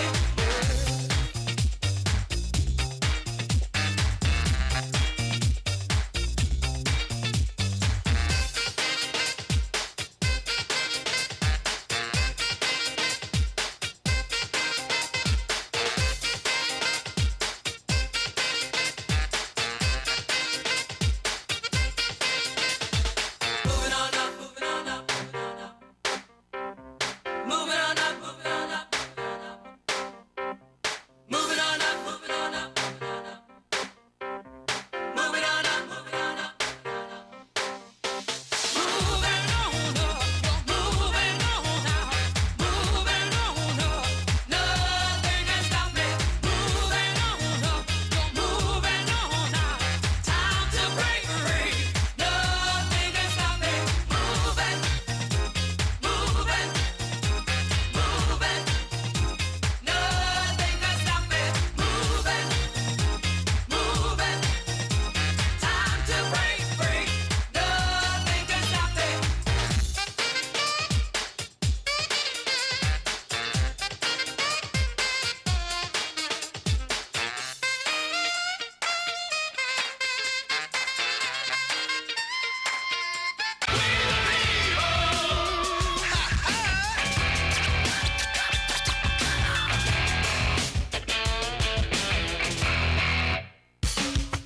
If you're down with love and wanna make things better, all we gotta do is just come together. Weather the storm, take my hand, and follow my lead to the promised land. 'Cause I wanted to dance, nobody knows you. This is Outlaw Radio.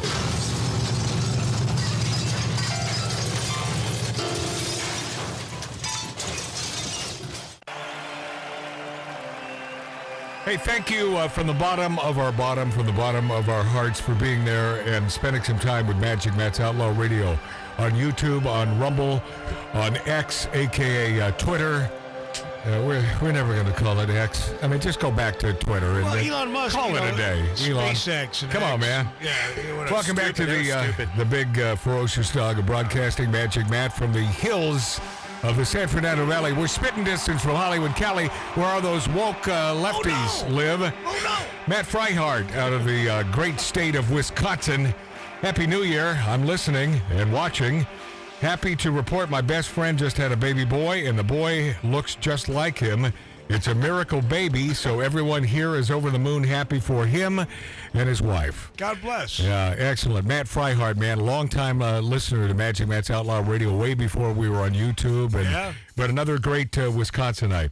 There are so many. Hey, we got a few more, too. Yeah? Yeah, Chris Get Horn from get on that mic, yeah. Chris Horn from Charlotte, North Carolina. Oh, by the way, man, North Carolina. Yeah, I love that. Oh, God. Some of the hottest women out there. We have got some of the greatest shrimp, too. Oh, some of the greatest camarones. And then we got Gunther. I don't know where he's from, but he makes a lot of comments. Yeah. What did the guy from North Carolina say?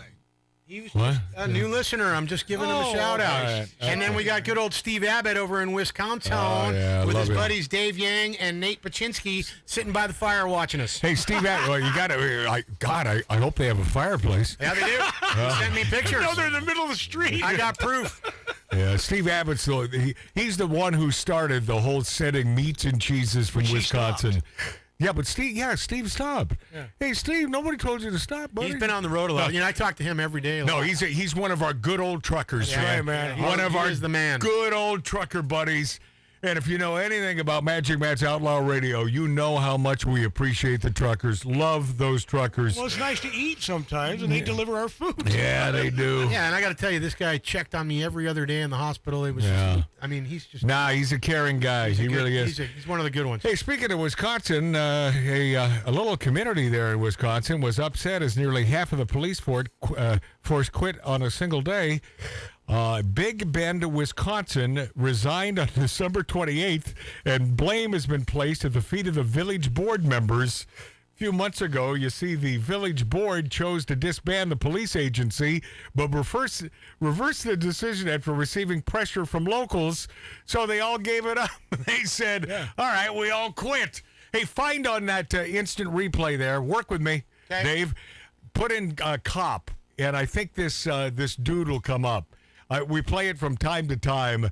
I love this, and I forget where the hell he's from. Oh, the defund, yeah. But I got to tell you, it sort of fits with this whole defund the police, and then when they need the police, wait, we were just kidding. You know, it's sort of like the mayor of New York City. Yeah. Well, you know, everybody, come on, whoa, wait just a moment. Didn't mean that.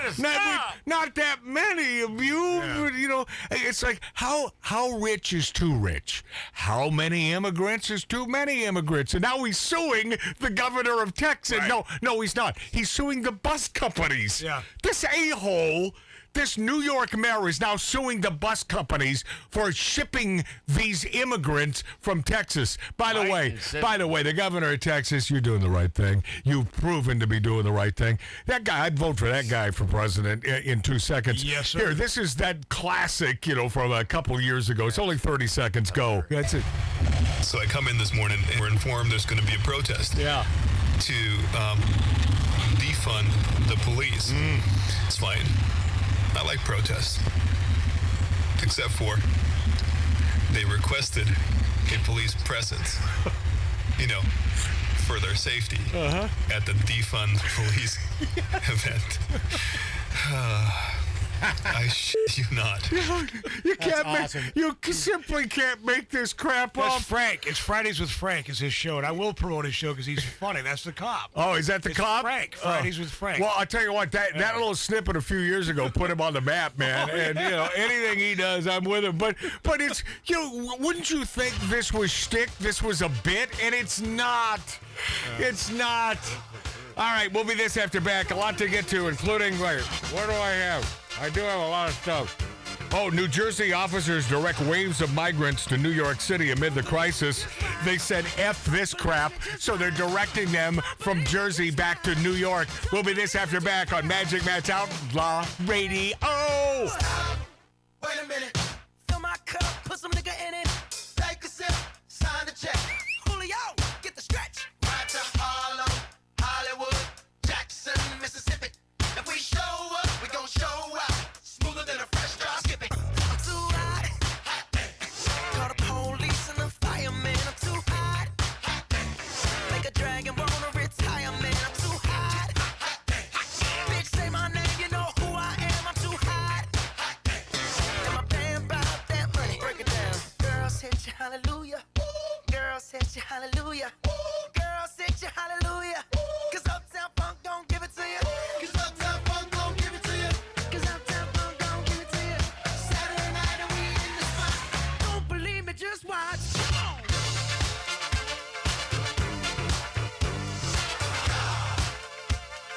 Don't believe me, just watch.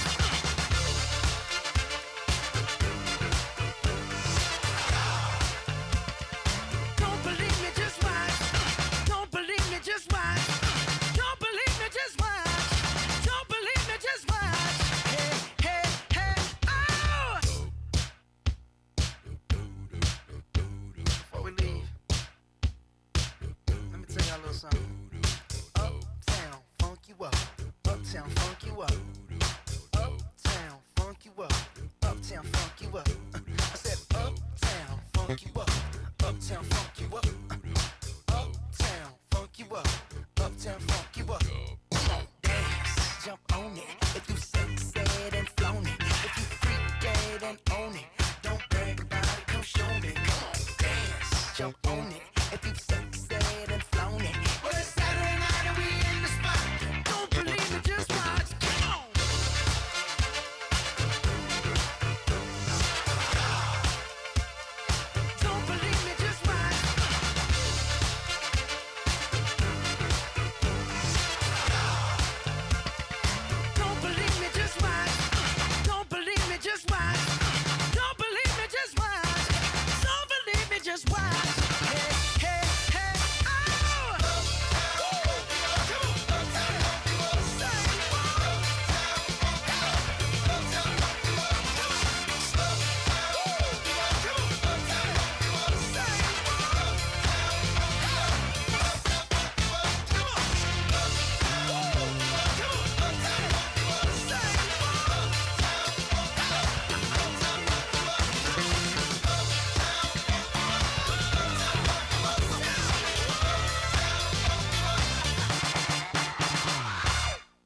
pieces and let Chicago go to hell.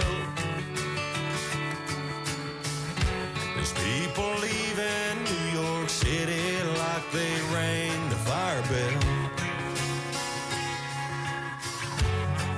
They call themselves enlightened, but cancel those who don't agree. I wish all these folks who claim they're woke would just go back to sleep. I'm just saying,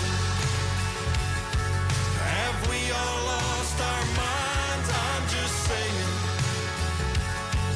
where do we draw the line?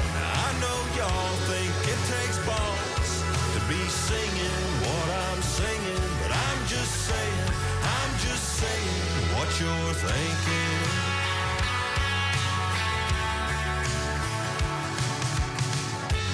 I believe in live and let live. We're all free to each their own.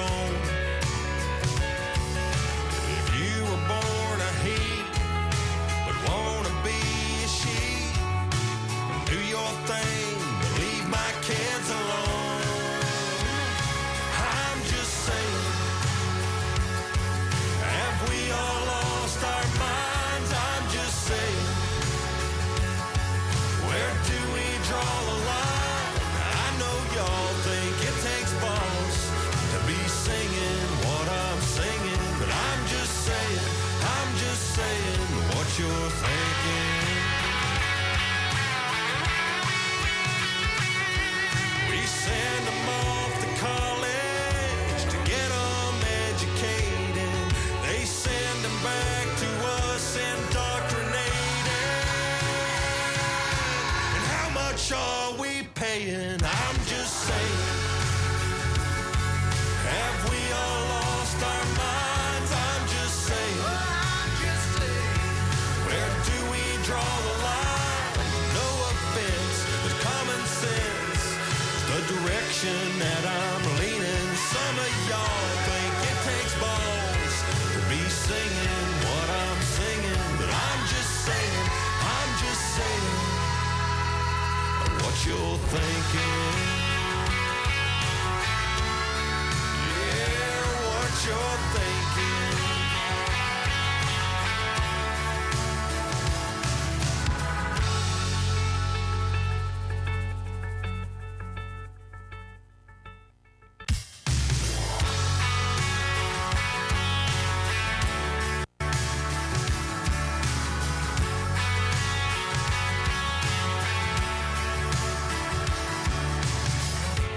They've torn Portland all to pieces and let Chicago go to hell. There's people leave.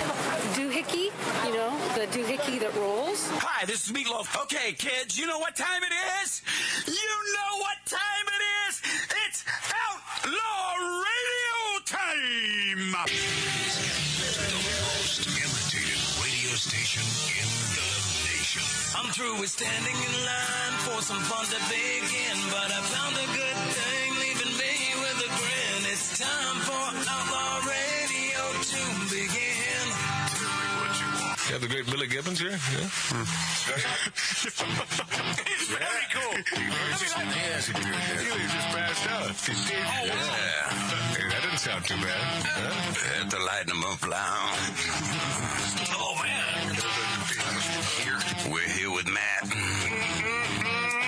Oh, yeah. At the Light 'em Up. Oh, little Outlaw Radio. We're here with Matt. Yeah. And he's not fat. We got all these guys and girls in the house. Let me tell you, that's where it's at. And that's, ladies and gentlemen, Matt Allen. Pass me a gallon.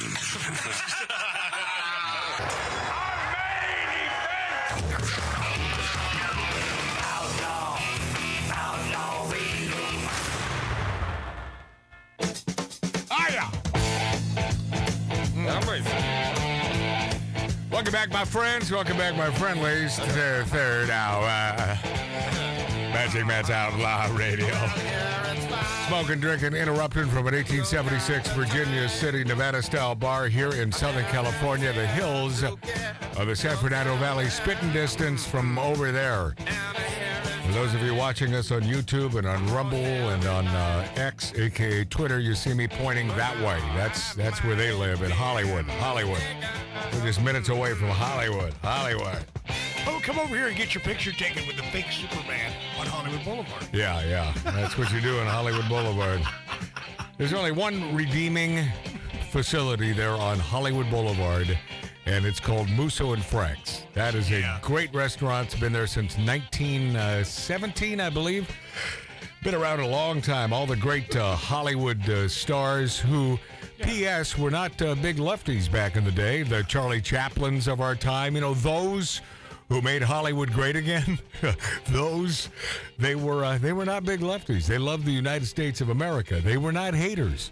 Well, they hung out. They bellowed up to the bar at Musso and Frank's. And after that, what a great joint, man. They make a killer martini, but I don't make it in there, Mike. It's really expensive. Last time was with Mark C.G. Boyer, and that was about a year ago or so. I will tell you, though, even though, you cannot, I defy you to find a damn prime rib for less than $50 now. A prime rib meal that simply comes with a baked potato. And this is why I thought, well, Musso's, that's a pretty good deal. $48, but it comes with a baked potato. But my God, what happened to prime rib being $18 to $26? Those days are gone. Thank you, Mr. Biden. Thank you. Yeah. Boy, those food costs just through the roof. And, the restaurants need to make a buck to survive. So I don't believe they're trying to gouge us. It's just their food costs are through the roof. And you and I both know that because on occasion we visit a supermarket. And when you do, you see, I was there the other day. Cannot believe things are up at least 20% and some 40% in price. Well, I went to buy toothpaste the other day. Yeah? And I went to the food, and normally I could find like the Colgate for like $2 or $3. Yeah. No, man, everything's like over $7. Is that right? For toothpaste. Well, how about dishwashing liquid that you could pick up for $1? You could pick up a dish about a year and a half ago, $1. Yeah. It's now $4 for a small dishwashing liquid. It is ridiculous what is coming down. Thank you, Mr. Biden. If you recall, the price jump didn't happen until this man was in office. Of course. Exactly. Yeah. What about the price of lumber? Oh, have you seen that? Like a sheet of plywood that you used to be able to buy for $14, $16 is now $60. Yeah.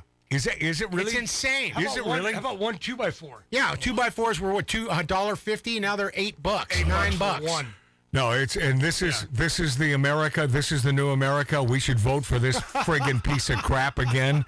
Yeah, we need to clean up. Clean it up on aisle 5. Yeah, we do. We do, Clean it up Tattoo on aisle USA. It is time. It is time to clean her up. Right, my friend. Yeah, it is. Before I get into this this report, F this, says New Jersey officers directing a wave of migrants to New York City. Remember Ed Lauder? And I don't expect you, he was never a household name, but I'll tell you what, Ed Lauder was a household face. You know his face instantly. And yes, sir. And not simply because, in my estimation, we have the smartest listeners and viewers on the planet here to Magic Matt's Outlaw Radio. I think most people would know the voice. So they'd hear the voice of this man. Who is that guy? Well, his name is Ed Lauder. And one of his final performances, at least in media, was here on the show. Yep. And I got a couple. I meant to get to this last week when we were doing sort of a retrospective of those greats that we lost. It was only about a month after his appearance on the show. I think the guy, we thought, this guy's going to be around forever. And he just won. Did he win an Oscar for? Remember, he was in that silent movie that won an Oscar. Which, if you haven't seen that thing, I saw it again. I think I mentioned this, but I saw it again about a year and a half ago, and it's all in black and white, and it deserved the Oscar because it's that gorgeous a story, and it's a love story, makes you laugh, makes you cry.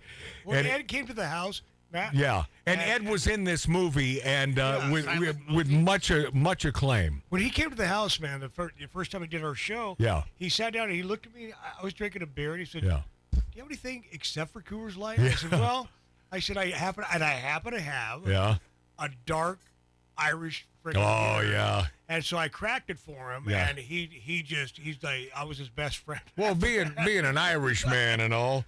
All right, so let's play the first one here. This is I just want you to get a sense of this man. Those we appreciate who are no longer with us, who spent some time with us here on Magic Matt's Outlaw Radio. Why do I say it? It's not an ego stroke for me. I say it because that's the way you find us on YouTube. Their analytics, they try to hide us. So you have to punch it in, Magic Matt's Outlaw Radio, exactly that way to find us on Rumble. Rumble, not a bunch of cretins. Yeah, we're easier found on Rumble.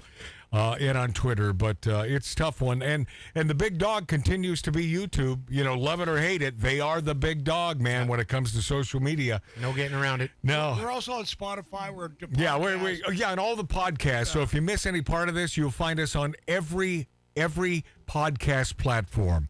All right, this is Ed Lauder. This is, you got it there, Dave? Yeah, of course. All right, here we go. This man, Edward Matthew Lauder II, born October 30th. What was that, Chris? I'm sorry, sir. I don't know what is he correcting me? Not sure who that was. Like the way Laurie says water. Just think L-A-W-T-E-R. Lauder. There you go. This man is not only on the list of 300 most underrated actors, he is number one. Ed Lauder is number one. And I'm doing your show. By the way, I only go for the top. Twice. I've been here twice now. Yeah, it's true. Yeah. Did you have something, Vic? I thought you were going somewhere. No, that's not a chance. I know that Sirius... Easy, Howard, because if I want to whack you, I can. Yeah, go for it. I know that Sirius Vic from Staten Island is a huge fan of this man, and you missed him the last time. I was very upset that I missed him last time. Yeah. That's right. Is he everything that you thought he'd be? I've seen the Artist, which was fantastic. That's the movie. Congratulations. And I know you've got a couple of other things in the hopper that you want to talk about, and I'm looking forward to hearing about it. This is why we call him... a lot of Italians in Staten Island. Yes, and I'm one of them. I have some friends there. Yeah. It's a little frightening, isn't it? This man was born, raised in Long Beach, Long Island. After graduating from high school, studied English literature in college, received a BA degree in 1961. I don't know if I should mention this part, but damn it, these are the facts. He's been married 4 times. Nicely done. Boy, that's intestinal fortitude. Has 4 children and is currently married to Mia. And lovely Mia. By the way, look behind you, a little younger than you. Lovely Mia there. What a lovely woman. Holy cow. That's not Mia. That ain't Mia, Ed. Congratulations. No, Mamma Mia. So it's not so bad. I mean, Mia's looking pretty good. We met at a great place, Musso and Frank's, but that's another story. Wait a second. I like that story only because I love Musso and Frank's. It's a great place. I love that joint. Isn't that a great place? I love the Manny's. I love all the guys. Manny behind the bar. Manny, how about Manny Felix behind the counter, who is retired? Yeah, he's a saint. He is a saint. Did he ever do the magic tricks for you? No, but he did a lot of wonderful things. He's just a great guy. He's, like you say, he is retired now. Yeah, it killed me when I heard that he retired, because back when my child, who is now... Okay, is that the first part? Yep. Okay, that's Ed Lauder. I want to get to this second part. It's not quite as long, these little snippets. Ed Lauder, great character actor. Hit it. And then I want to get back to, I used to do stand-up comedy years ago. Yeah, I told you. Richie Pryor saw me on stage, and I was on at Greenwich Village, and Robert Klein went on in front of me, Gabe Kaplan, and I came on after them. And I came down into the foyer, and there was Richie, and he said, "Hey, man, you're funny." So I said, "Well, thanks." And then Robert Klein says, "What about us? What about us? Richie, aren't we funny?" Coming said, from well, Richard you guys Pryor. Are funny, but Eddie's really funny. Oh, whoa. It's a Cafe Wa. So yeah, Cafe Wa. Hold on. But I didn't want to be a comic. Was Pryor a star then? Yeah, he had just done the Merv Griffin show, and he was booming. Yeah, heavy accolades. And I just, I didn't want to. The nightlife of a comic, you go to sleep at 3, 4 in the morning, you get up at 2 in the afternoon. I didn't want to. Yeah. And I want to be an actor anyway, so I just kind of pushed that away. And but These actors. I might get back and do a one-man show because I do. That would be awesome, and boy, I would be there in a second. I do. I'd even pay. Montgomery Clift and John Wayne. Oh, never did the one-man show because this man died within about a month. If you saw this guy's picture, if you look at Ed Lauter. Lauter. This is Ed Lauter talking about the great bogey. Go. Yeah. But, you know, it's funny. A good friend of mine was Burt Lancaster's son, Billy Lancaster, who wrote Bad News Bears. And Billy used to bastardize my Bogart. He'd screw it up on it because Bogey had things like, he'd do things like, I, you know, yeah, you, I, and yeah. And so I'd say, Billy, he'd call up and say, Eddie, you've got to get over to that Ralph's and get me a six-pack. You got to do it. Yeah. Oh God. But we had a lot of fun with Bogey. Oh, so what do you? So what's your next thing? Do you have something? Death. I mean, you have things coming out. You got the Clint Eastwood movie. Ask Ed Losey. Ask Ed Losey. Yeah, I'm trying to get on this show in New York. It's called Center Stage. They're kind of interested in me because they heard about the artist in trouble with the curve, and it's a show. Another good movie. Network. And they interview people. They get a whole hour show, and you sit there, and they've had a host of celebrities and actors. Yeah, you'd be perfect for that. Yeah, and you know, Bogey, the great Bogart, the Rat Pack in Las Vegas, Frank Sinatra, Dean Martin, Jerry Lewis was sort of a part of that, right. And why was I going to say Gifford? It's not Gifford, but the British dude, and of course Sammy Davis Jr. The Rat Pack, that began with Humphrey Bogart. The Rat Pack began with Humphrey Bogart. Yeah, I didn't either. And that was the genesis of the Rat Pack. And I thought, you know, we should almost rename this show the Matt Pack. Yeah, you told you. I mean, the Matt Pack. You know, we need to start using that, and we should change our website to the Matt Pack, because I'll tell you what, we're all about drinking, smoking, interrupting, and having a good time. And didn't those first four guys on stage in Las Vegas, what do? You know, as they're shooting that Ocean's, whatever the hell, 11? Yeah. As they're shooting that, they're performing at night on stage. What a guy, you know, you hearken back to those days and you think, man, did those guys live the life? You know, they certainly did. Mark Boyer just whispered in my ear. He Yeah, said, what? I want to call it the Mark Pack. The Mark Right, Pack? Yeah, I don't know. Yeah, but see, Matt, Rat. Right, Yeah, see that's it, right, the only reason. And then finally, Ed Lauter, one of the truly great character actors who we were blessed in having on this show, Magic Matt's Outlaw Radio. Go ahead, Ed Lauter. Were you ever bitter about anything in your life? I'll tell you why I asked that question, Ed Lauter, in a second. Yeah. Well, I'll ask you that. Okay. I'll tell you now. All right. Because you seem like nothing really gets to you, and you can say that's unimportant. Yeah. And you can move on. I sometimes when I miss out on a part, you know, it takes you, and I really wanted it, and you really wanted it because you knew that it was yours. Yeah. Right. And you got to get over that. Yeah. But aren't you thinking these idiots screwed up? But you know this. You know, that's life, and that's good. You take the high road. Yeah, right. Take the high. Don't beat yourself up over it. And I've always been in love with life. Yeah. I love people. I love meeting people. I love experiences. Well, unfortunately, life was not in love with him because a month later. How old was he? I don't know, 70s maybe. Oh, you know. That's too young. Yeah. He's got a great voice and that great could have played a mob guy. Oh, he played everything. Yeah, he was in so many damn movies, and such a good guy. Yeah. And Ed Lauter, rest in peace. Just passed away 12 years ago. Yeah. Yeah. When was it? 2015? 2013. He was. Oh yeah, son of a bitch. 74. He was 74. So he'd be pretty up there right now instead of dead. I think he'd rather be up there. Yeah. Don't you?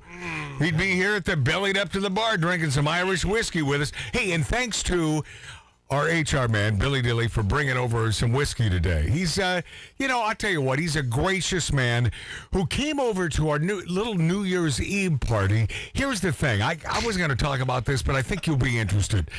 Because you brought this up. Because I'm interested in this. Me all week. So Billy Dilly after the show, we do this show on the weekends.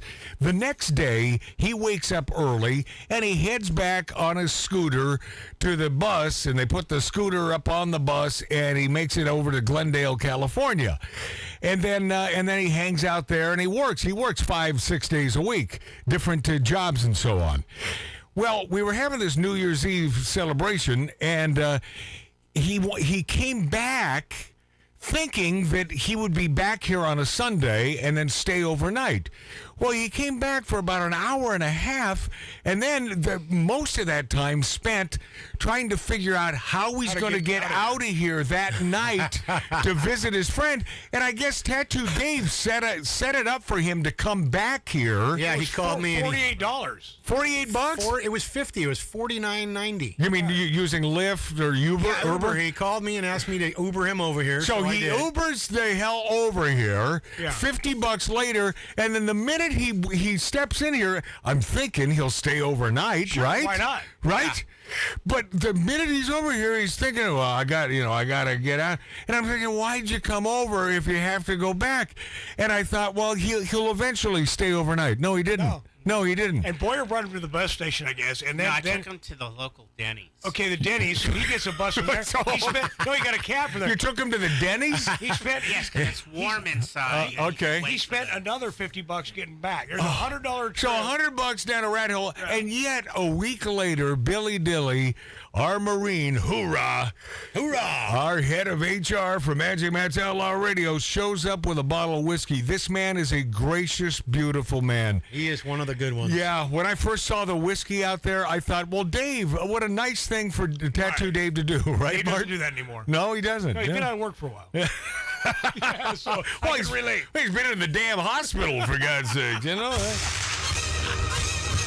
The Tattoo Dave Show. You know, it's he's going to erase it. He's going to erase it. I find it so interesting that some of the elements, I want up really loud, but there's never a problem with that one that he plays being at full bore. You recorded it at the perfect level. F this. New Jersey officers direct wave of migrants to New York City amid crisis.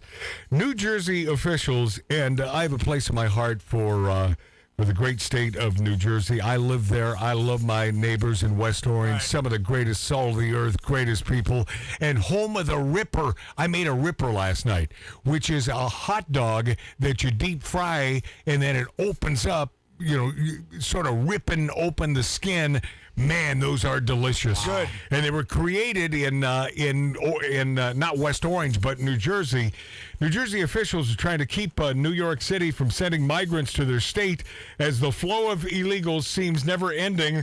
New York City Mayor Eric Dumbass Adams has been pleading with New Jersey Governor Phil Murphy to take in some of the migrants that have overwhelmed his city. A source told the outlet New Jersey just said, and I quote, F this.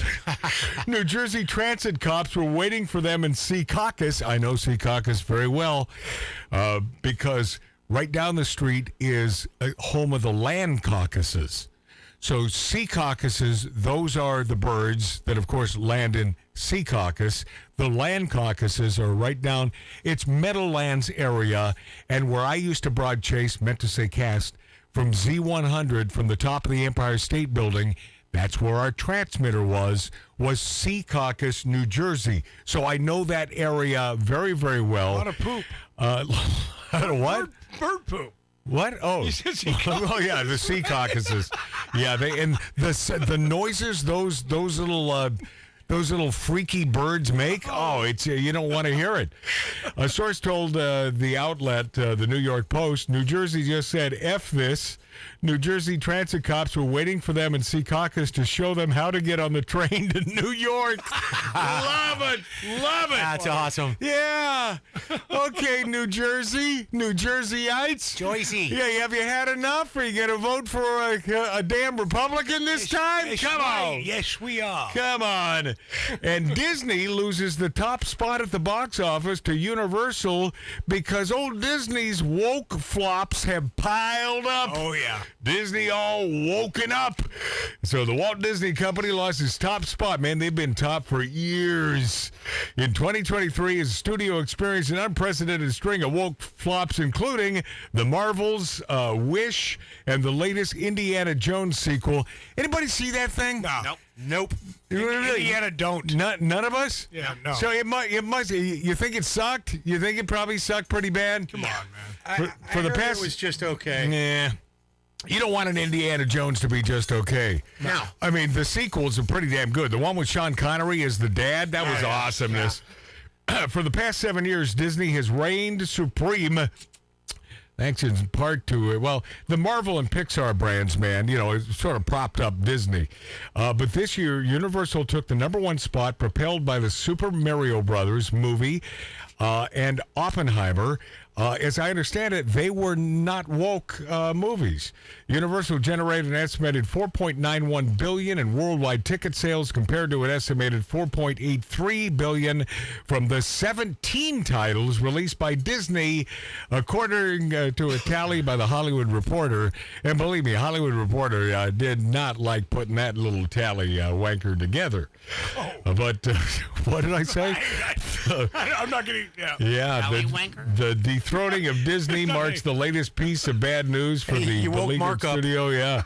Oh, yeah. Here's a tallywhacker, and all of a sudden, done with that? But old Bob Iger, man, oh boy, not doing a great job. The minute you decide that it's about entertainment and not about wokeism, even though Bob Iger has sort of gone on record over the last week and a half saying, well, that's where we're heading. Okay. Yeah. Too late, dollar late, dollar short. How do they say that? I'm saying it like someone from Long Island. Dollar late, dollar short. And God bless Universal, because like I said before, I went to the park with my daughter. Mart, how many times are you going to talk about the ride? Who cares? No, not the ride. The Harry Potter ride? No, I'm just talking about being at the park. I respect those guys. I think that they are sticking to their guns with their stuff. Unprecedented losing streak is shocking for a studio that used to mint money. Boy, they did, because their messaging was nice. It was about family stuff. I wouldn't miss the wide world of sports. No. Wide, wonderful world of Disney on Sunday nights. Oh, that was. You never watched it, Mark? I always watch it. Yeah. I just don't know the name. Love that thing. Yeah, the wild world of Disney. Pixar, Marvel, Lucasfilm, but the messaging, and it was aggressive, promoting LGBTQ. This agenda ain't working, folks, because the majority of Americans, whether Democrat or Republican, simply ain't buying this crap. Had enough. They've had enough. You've turned off millions of paying customers, man. Little Mermaid. There's another Haunted Mansion, Haunting in Venice. Pixar's Elemental. Just no. Hey, John Lennon's son. And of course, John Lennon, brilliant musician. Oh, my God. Yeah. However, Marxist. Well, his son. Who would think John Lennon's son is politically the other way? He's had enough. I promise you, I'll tell you about it next on Magic Matt's Outlaw Radio. I've gone to ground. I'm watching porn in my hotel dressing gown. And now I dream of you, but I still believe there's only enough for one in this lonely hotel suite. The journey's long.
Outlaw Laboratories. With over 200 research workers, academic staff, and PhD students worked around the clock 7 days a week for 9 years. And today, we deliver broadcasting from atomic scale components. 21st century technology, talk, stars, and subliminal messaging.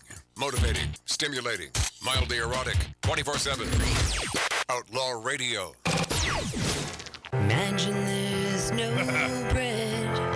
I can't. Am I the only one can't get enough of this song? It's easy if you try. Love it. Lori Downey Jr.'s reimagined Imagine. No tacos or hot sauce. Because I have a story about John Lennon's son, Sean. Nothing cold or fried. Oh, yeah. I mean, a true Marxist song, but brilliant. Imagine all the people living in the gulag. Beautiful. Imagine there's no money. Yeah. No money. God. Yeah. Uh-huh. It isn't hard to do. This is Lori Downey Jr. on vocals. Nothing to drink or eat. No bacon to shame. Yeah. Imagine all the people living short lifespans. The left's wish. You may say I'm a commie. These are the folks that voted for Biden. But I'm not the only one. And someday you will join us.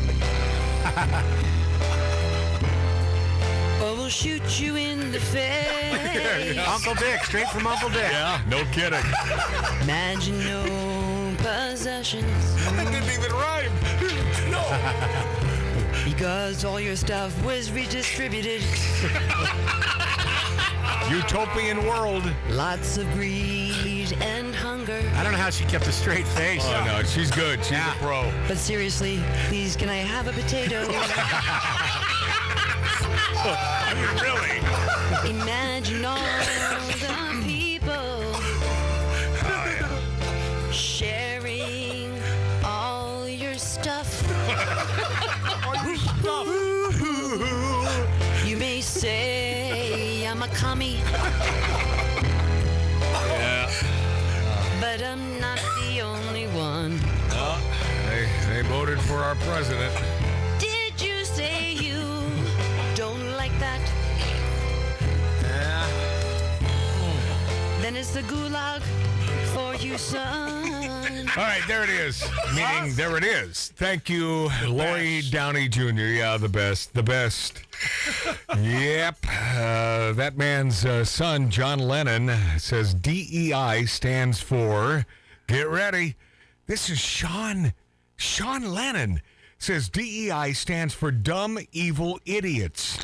The son of iconic singer John Lennon has become quite the contrarian lately, from his knock against the media's bias amid the coronavirus to his recent knock against diversity, equity, and inclusion, DEI.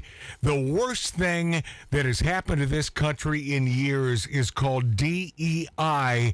And Sean friggin' Lennon, the spawn of Yoko and Daddy John, says in an ex-post, Sean Ono Lennon rebranded DEI with a not-so-wholesome name.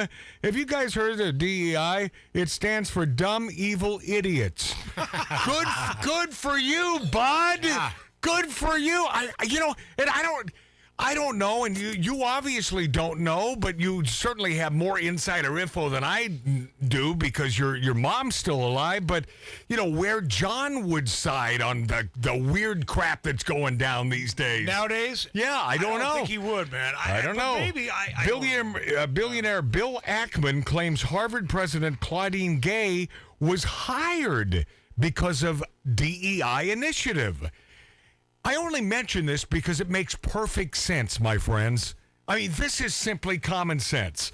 Billionaire hedge fund manager Bill Ackman says Harvard President Claudine Gay was hired because of the school's diversity, equity, and inclusion DEI initiative, rather than identifying the best leaders for our prestigious universities.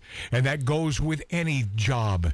Any job, any corporate job, any mom and pop job should be hired because they're really good at what they do. Yes, absolutely. But this piece of, this piece of crap, Claudine Gay, he says was hired because of DEI. I learned from someone with first-person knowledge of the Harvard president search that the committee would not consider a candidate who did not meet the DEI office's criteria. Wow. In a post on X, a.k.a. Twitter, of the Harvard president, who happens to be a black woman, the same was likely true for other elite universities doing searches for the same time. It's called discrimination.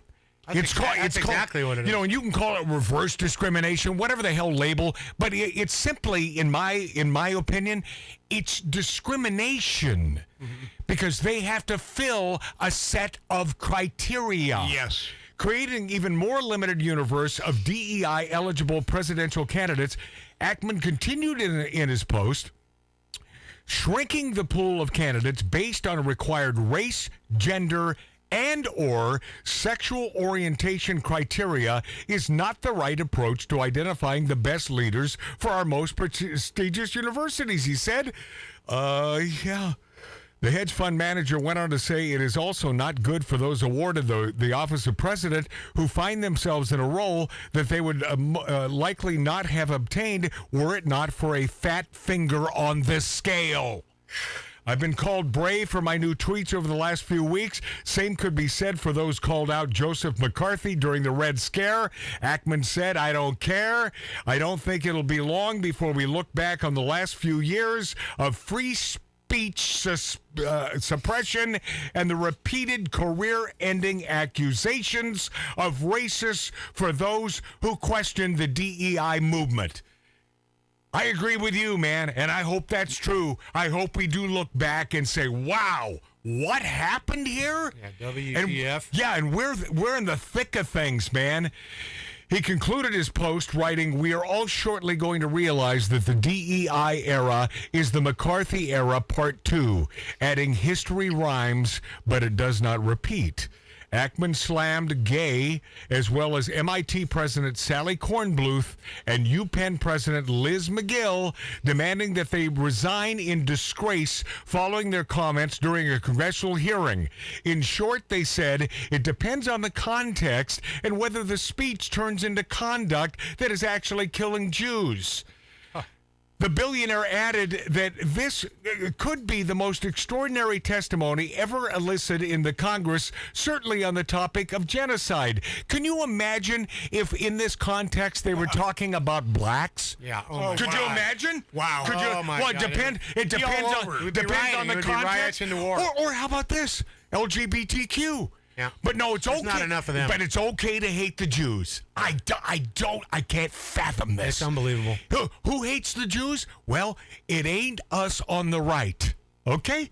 It ain't us on the right. Who hates the Jews? You think the Jews would sort of get a grip this time around in voting for a president? So. Nope, Mark, too stupid? Yep. Too stupid. Thanks, Mark. That's nice. Jeez. It's just the way it is. Well, here's the thing, Tattoo Dave. There's other ways of putting it. But. Yeah. Okay, so what other way? Well, I mean, too stupid is just not, okay, these folks are informed. They are, but okay, so ignorance might be one. Okay, so instead of the PC police. So instead of saying stupid, let's call these Jews who continue to vote for people that hate them, let's call them ignorant instead of stupid? I'm not into PC, man. I guess stupid works. See, well, here's the thing. Tattoo Dave, a Jew. Mark C.G. Boyer, a Jew. Me? We have me, what am I? Honorary Jew. Made that, a Christian, but I do like the Jewish religion. How about that? I this is nothing new. I've been on record as saying this. Ackman has been very vocal about his distaste for Harvard leadership's failure to address rampant. And this gal had to resign, by the way. Finally. This piece of crap in over her head. Hey, sounds like another person who was president a few years ago before Trump, in over his head. And who happens to be running the country these days? That man who is in over his head. He doesn't even have a head. He didn't. He did not. Well, he didn't sell his place in D.C., did he? No. In October, the hedge fund manager called on Harvard to release the names of students that are members of groups that signed a pro-terror statement in response to the October 7th Hamas attacks against Israel, so that employers do not inadvertently hire pro-terrorist graduates in the future. I think it's a great idea. Why is it that me, a non-Jew, cares about the Jews more than those Jews who will continue to vote for friggin' idiots for president? That's a rhetorical question. A study calls Hollywood studios' promise to hire more female minority directors performative. Do you hear that? Unbelievable. Hollywood studios promised to hire more female minority directors performative. Major Hollywood studios have failed to live up to their promise to hire more female and minority directors, according to a new study. Hollywood's DEI, here we go.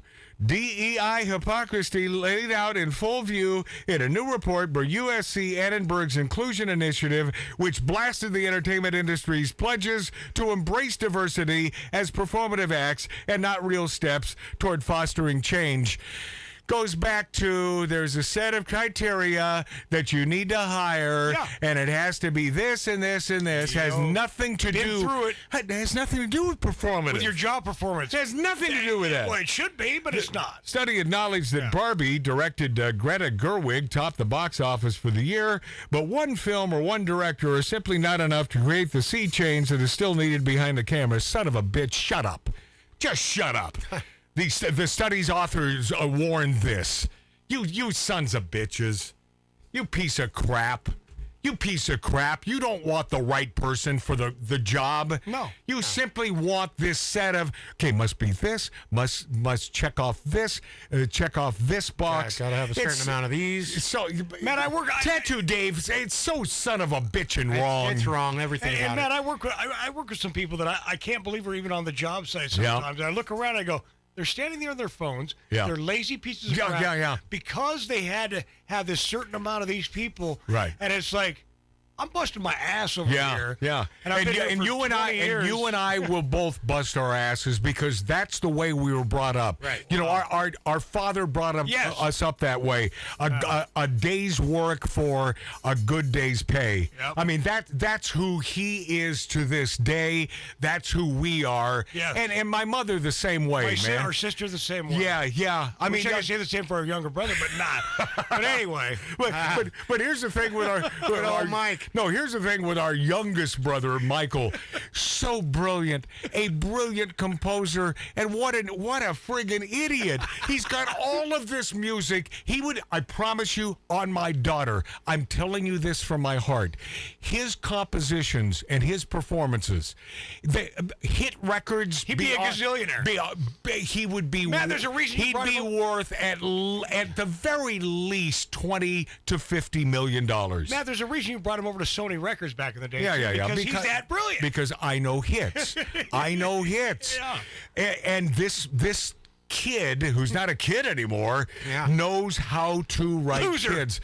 Well, he's not. Yeah. Okay. I'll tell you why he's not. Hey, Mart. I'll tell you why he's not a loser. Because he's a made man. Over Christmas and over Thanksgiving, I met for the first time and spent some time with my brother Mike's daughter, and she is a brilliant little gal who I love dearly. So they did, even though now dig this. She is an avowed atheist, and at what 12 or 13? Yeah. And I dove headfirst into this topic with her. Yes, you did. And I said, do you think that's the right thing to do? Wouldn't it be better just to be on the fence? And so I'm not through talking to her about this, but I will tell you this. Besides that... Well, she stood her ground, too. Yeah, but... She has a more intelligent conversation than her dad does. Okay, Mart, I'm not here to throw my brother under the bus. No, I don't know. No, but yes. But I'll tell you what, a brilliant sweetheart of a gal. Yeah. I love her, although she's wrong with this atheism thing. Let her be wrong. She's 12 years old. I think there's much time for her to see the light. She's very intelligent. Yeah. Yeah, very impressive young lady. She is, right, Mark? Oh, yeah. Yeah, even though she's an atheist, and you don't agree with that, do you? We don't have to agree. I am an atheist about atheists. Okay. All right, let's take a break because I can't take it anymore. But I do have something really interesting to throw toward you, my friends. 50 Cent. 50 Cent has had it up to here with the governor of California. Curtis Jackson. Our governor of California. 50 Cent goes on record. I dig him for this. Next on Magic Matt's Outlaw Radio on YouTube, Rumble, X, Twitter, and the greatest radio stations in the nation.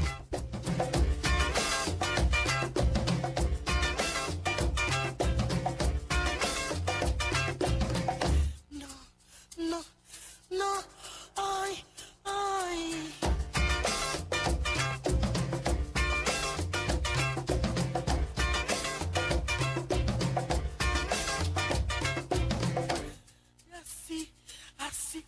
I see,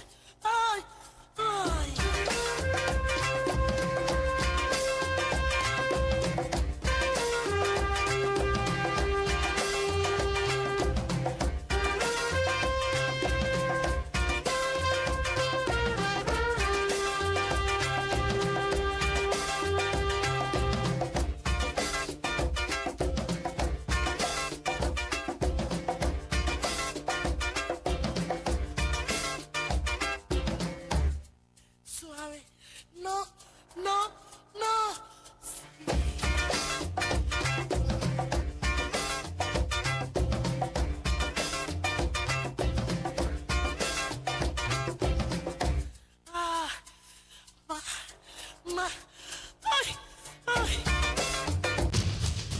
Now we return to Outlaw Radio's Demons of Decadence. All right, I have much to dive into here in the next 5 minutes. 50 Cent slams California, and this would be our dear governor piece of crap nuisance. The devil. Newscum. Who will most likely be the running against Trump dude here. And by the way, Uncle Dick, you want to shoot somebody in the face, the devil? That's the devil. Okay, don't shoot anyone. How about let's not shoot anyone in the face unless they have come into your house to steal your stuff or cause harm to you or your loved ones. 50 Cent slams California over taxpayers-funded health insurance to illegal aliens. 50 Cent simply says, what the F? He slammed California over this decision to use taxpayer money to fund health care for illegal aliens. Wouldn't that be enough for you fellow Californians to say enough was enough? But no, we have this voting constituency in this state, the dumbest morons on the planet. Too stupid. Even a 50 Cent says, I don't understand this. This is going to cost $2.6 billion for taxpayers. He says they don't even give veterans health insurance. They call my phone now. Help me understand this S. What the F? Wow. That's 50 Cent. Yeah, he included an image of California Governor Chasm Nuisance above a caption that read, California becomes first U.S. state to offer health insurance on illegal migrants.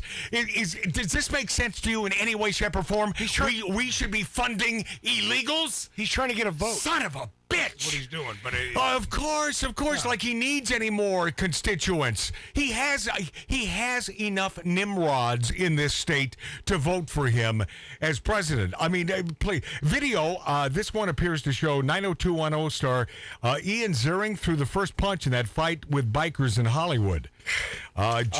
Just released video of the fight on Hollywood Boulevard. The story broke a few days ago when TMZ reported that Ziering was attacked on Hollywood Boulevard by a dozen members of the 605 mini bike gang. Yeah, they're not bikers. Just they're like on little mini scooter things. Oh, they are? Yeah, they're tiny. So the video of this attack seems to show that the Sharknado actor exited his Sharknado vehicle and shoved and swatted at one of the mini riders before any of the bikers resorted in fisticuffs. No. Well, it said it then. It became a free-for-all. Ian lunges out of the car, immediately shoves one of the bikers, which then sets off the brawl. That's what they said. I didn't see it that way. I saw the video. All right. And they hit his car. Yeah. He got out of the car, and they attacked him. Oh, well, okay. Well, and he ran. And then finally, Pat McAfee apologizes for his part in the Aaron Rodgers-Jimmy Kimmel controversy. Executives at ESPN are clearly displeased that Jets quarterback Aaron Rodgers insinuated that late-night host Jimmy Kimmel, by the way, piece of crap, Jimmy. Lefty dipstick. Jimmy Dip S. Might find himself on Jeffrey Epstein's client list. See, what happened on the Pat McAfee show, Rodgers made the comments and sought to quiet any ruffled feathers and avert any potential legal action after Rodgers said he would pop some kind of bottle if Kimmel showed up on the client list of pedophile Jeffrey Epstein. And, of course, Kimmel had a real problem with that, even though I think it was more than obvious. Aaron Rodgers was simply not a fan of Kimmel and simply was joking around. Tongue in cheek. He was joking around. There are a lot of people, including Jimmy Kimmel, that are really hoping that doesn't come out, Rodgers said. Okay, I get it. Kimmel fired back at Rodgers by threatening a lawsuit. McAfee said he understood why Kimmel was upset, but downplayed the event, saying that Rodgers was just talking S. Yeah, and he was. Of course, man. Yeah, but Jimmy went as far as to say, we'll see about this in court. Yeah, okay. Well, because, that's what the left do. Right. They are litigious sons of bitches. I think Mr. Aaron Rodgers is worried about that. Yeah, I don't know. But he was joking around. And and you can say, well, what about that comedian who held the severed head of Trump? She was just joking around. Well, no, that's the severed head of a president. Yeah. Okay? Little different. And Mary Poppins star Glynis Johns dead at 100. Wow. Forever known as Mrs. Banks in the Disney 1964 musical hit Mary Poppins, died at the age of 100. Am I the only one that notices? Females live to be really, really old.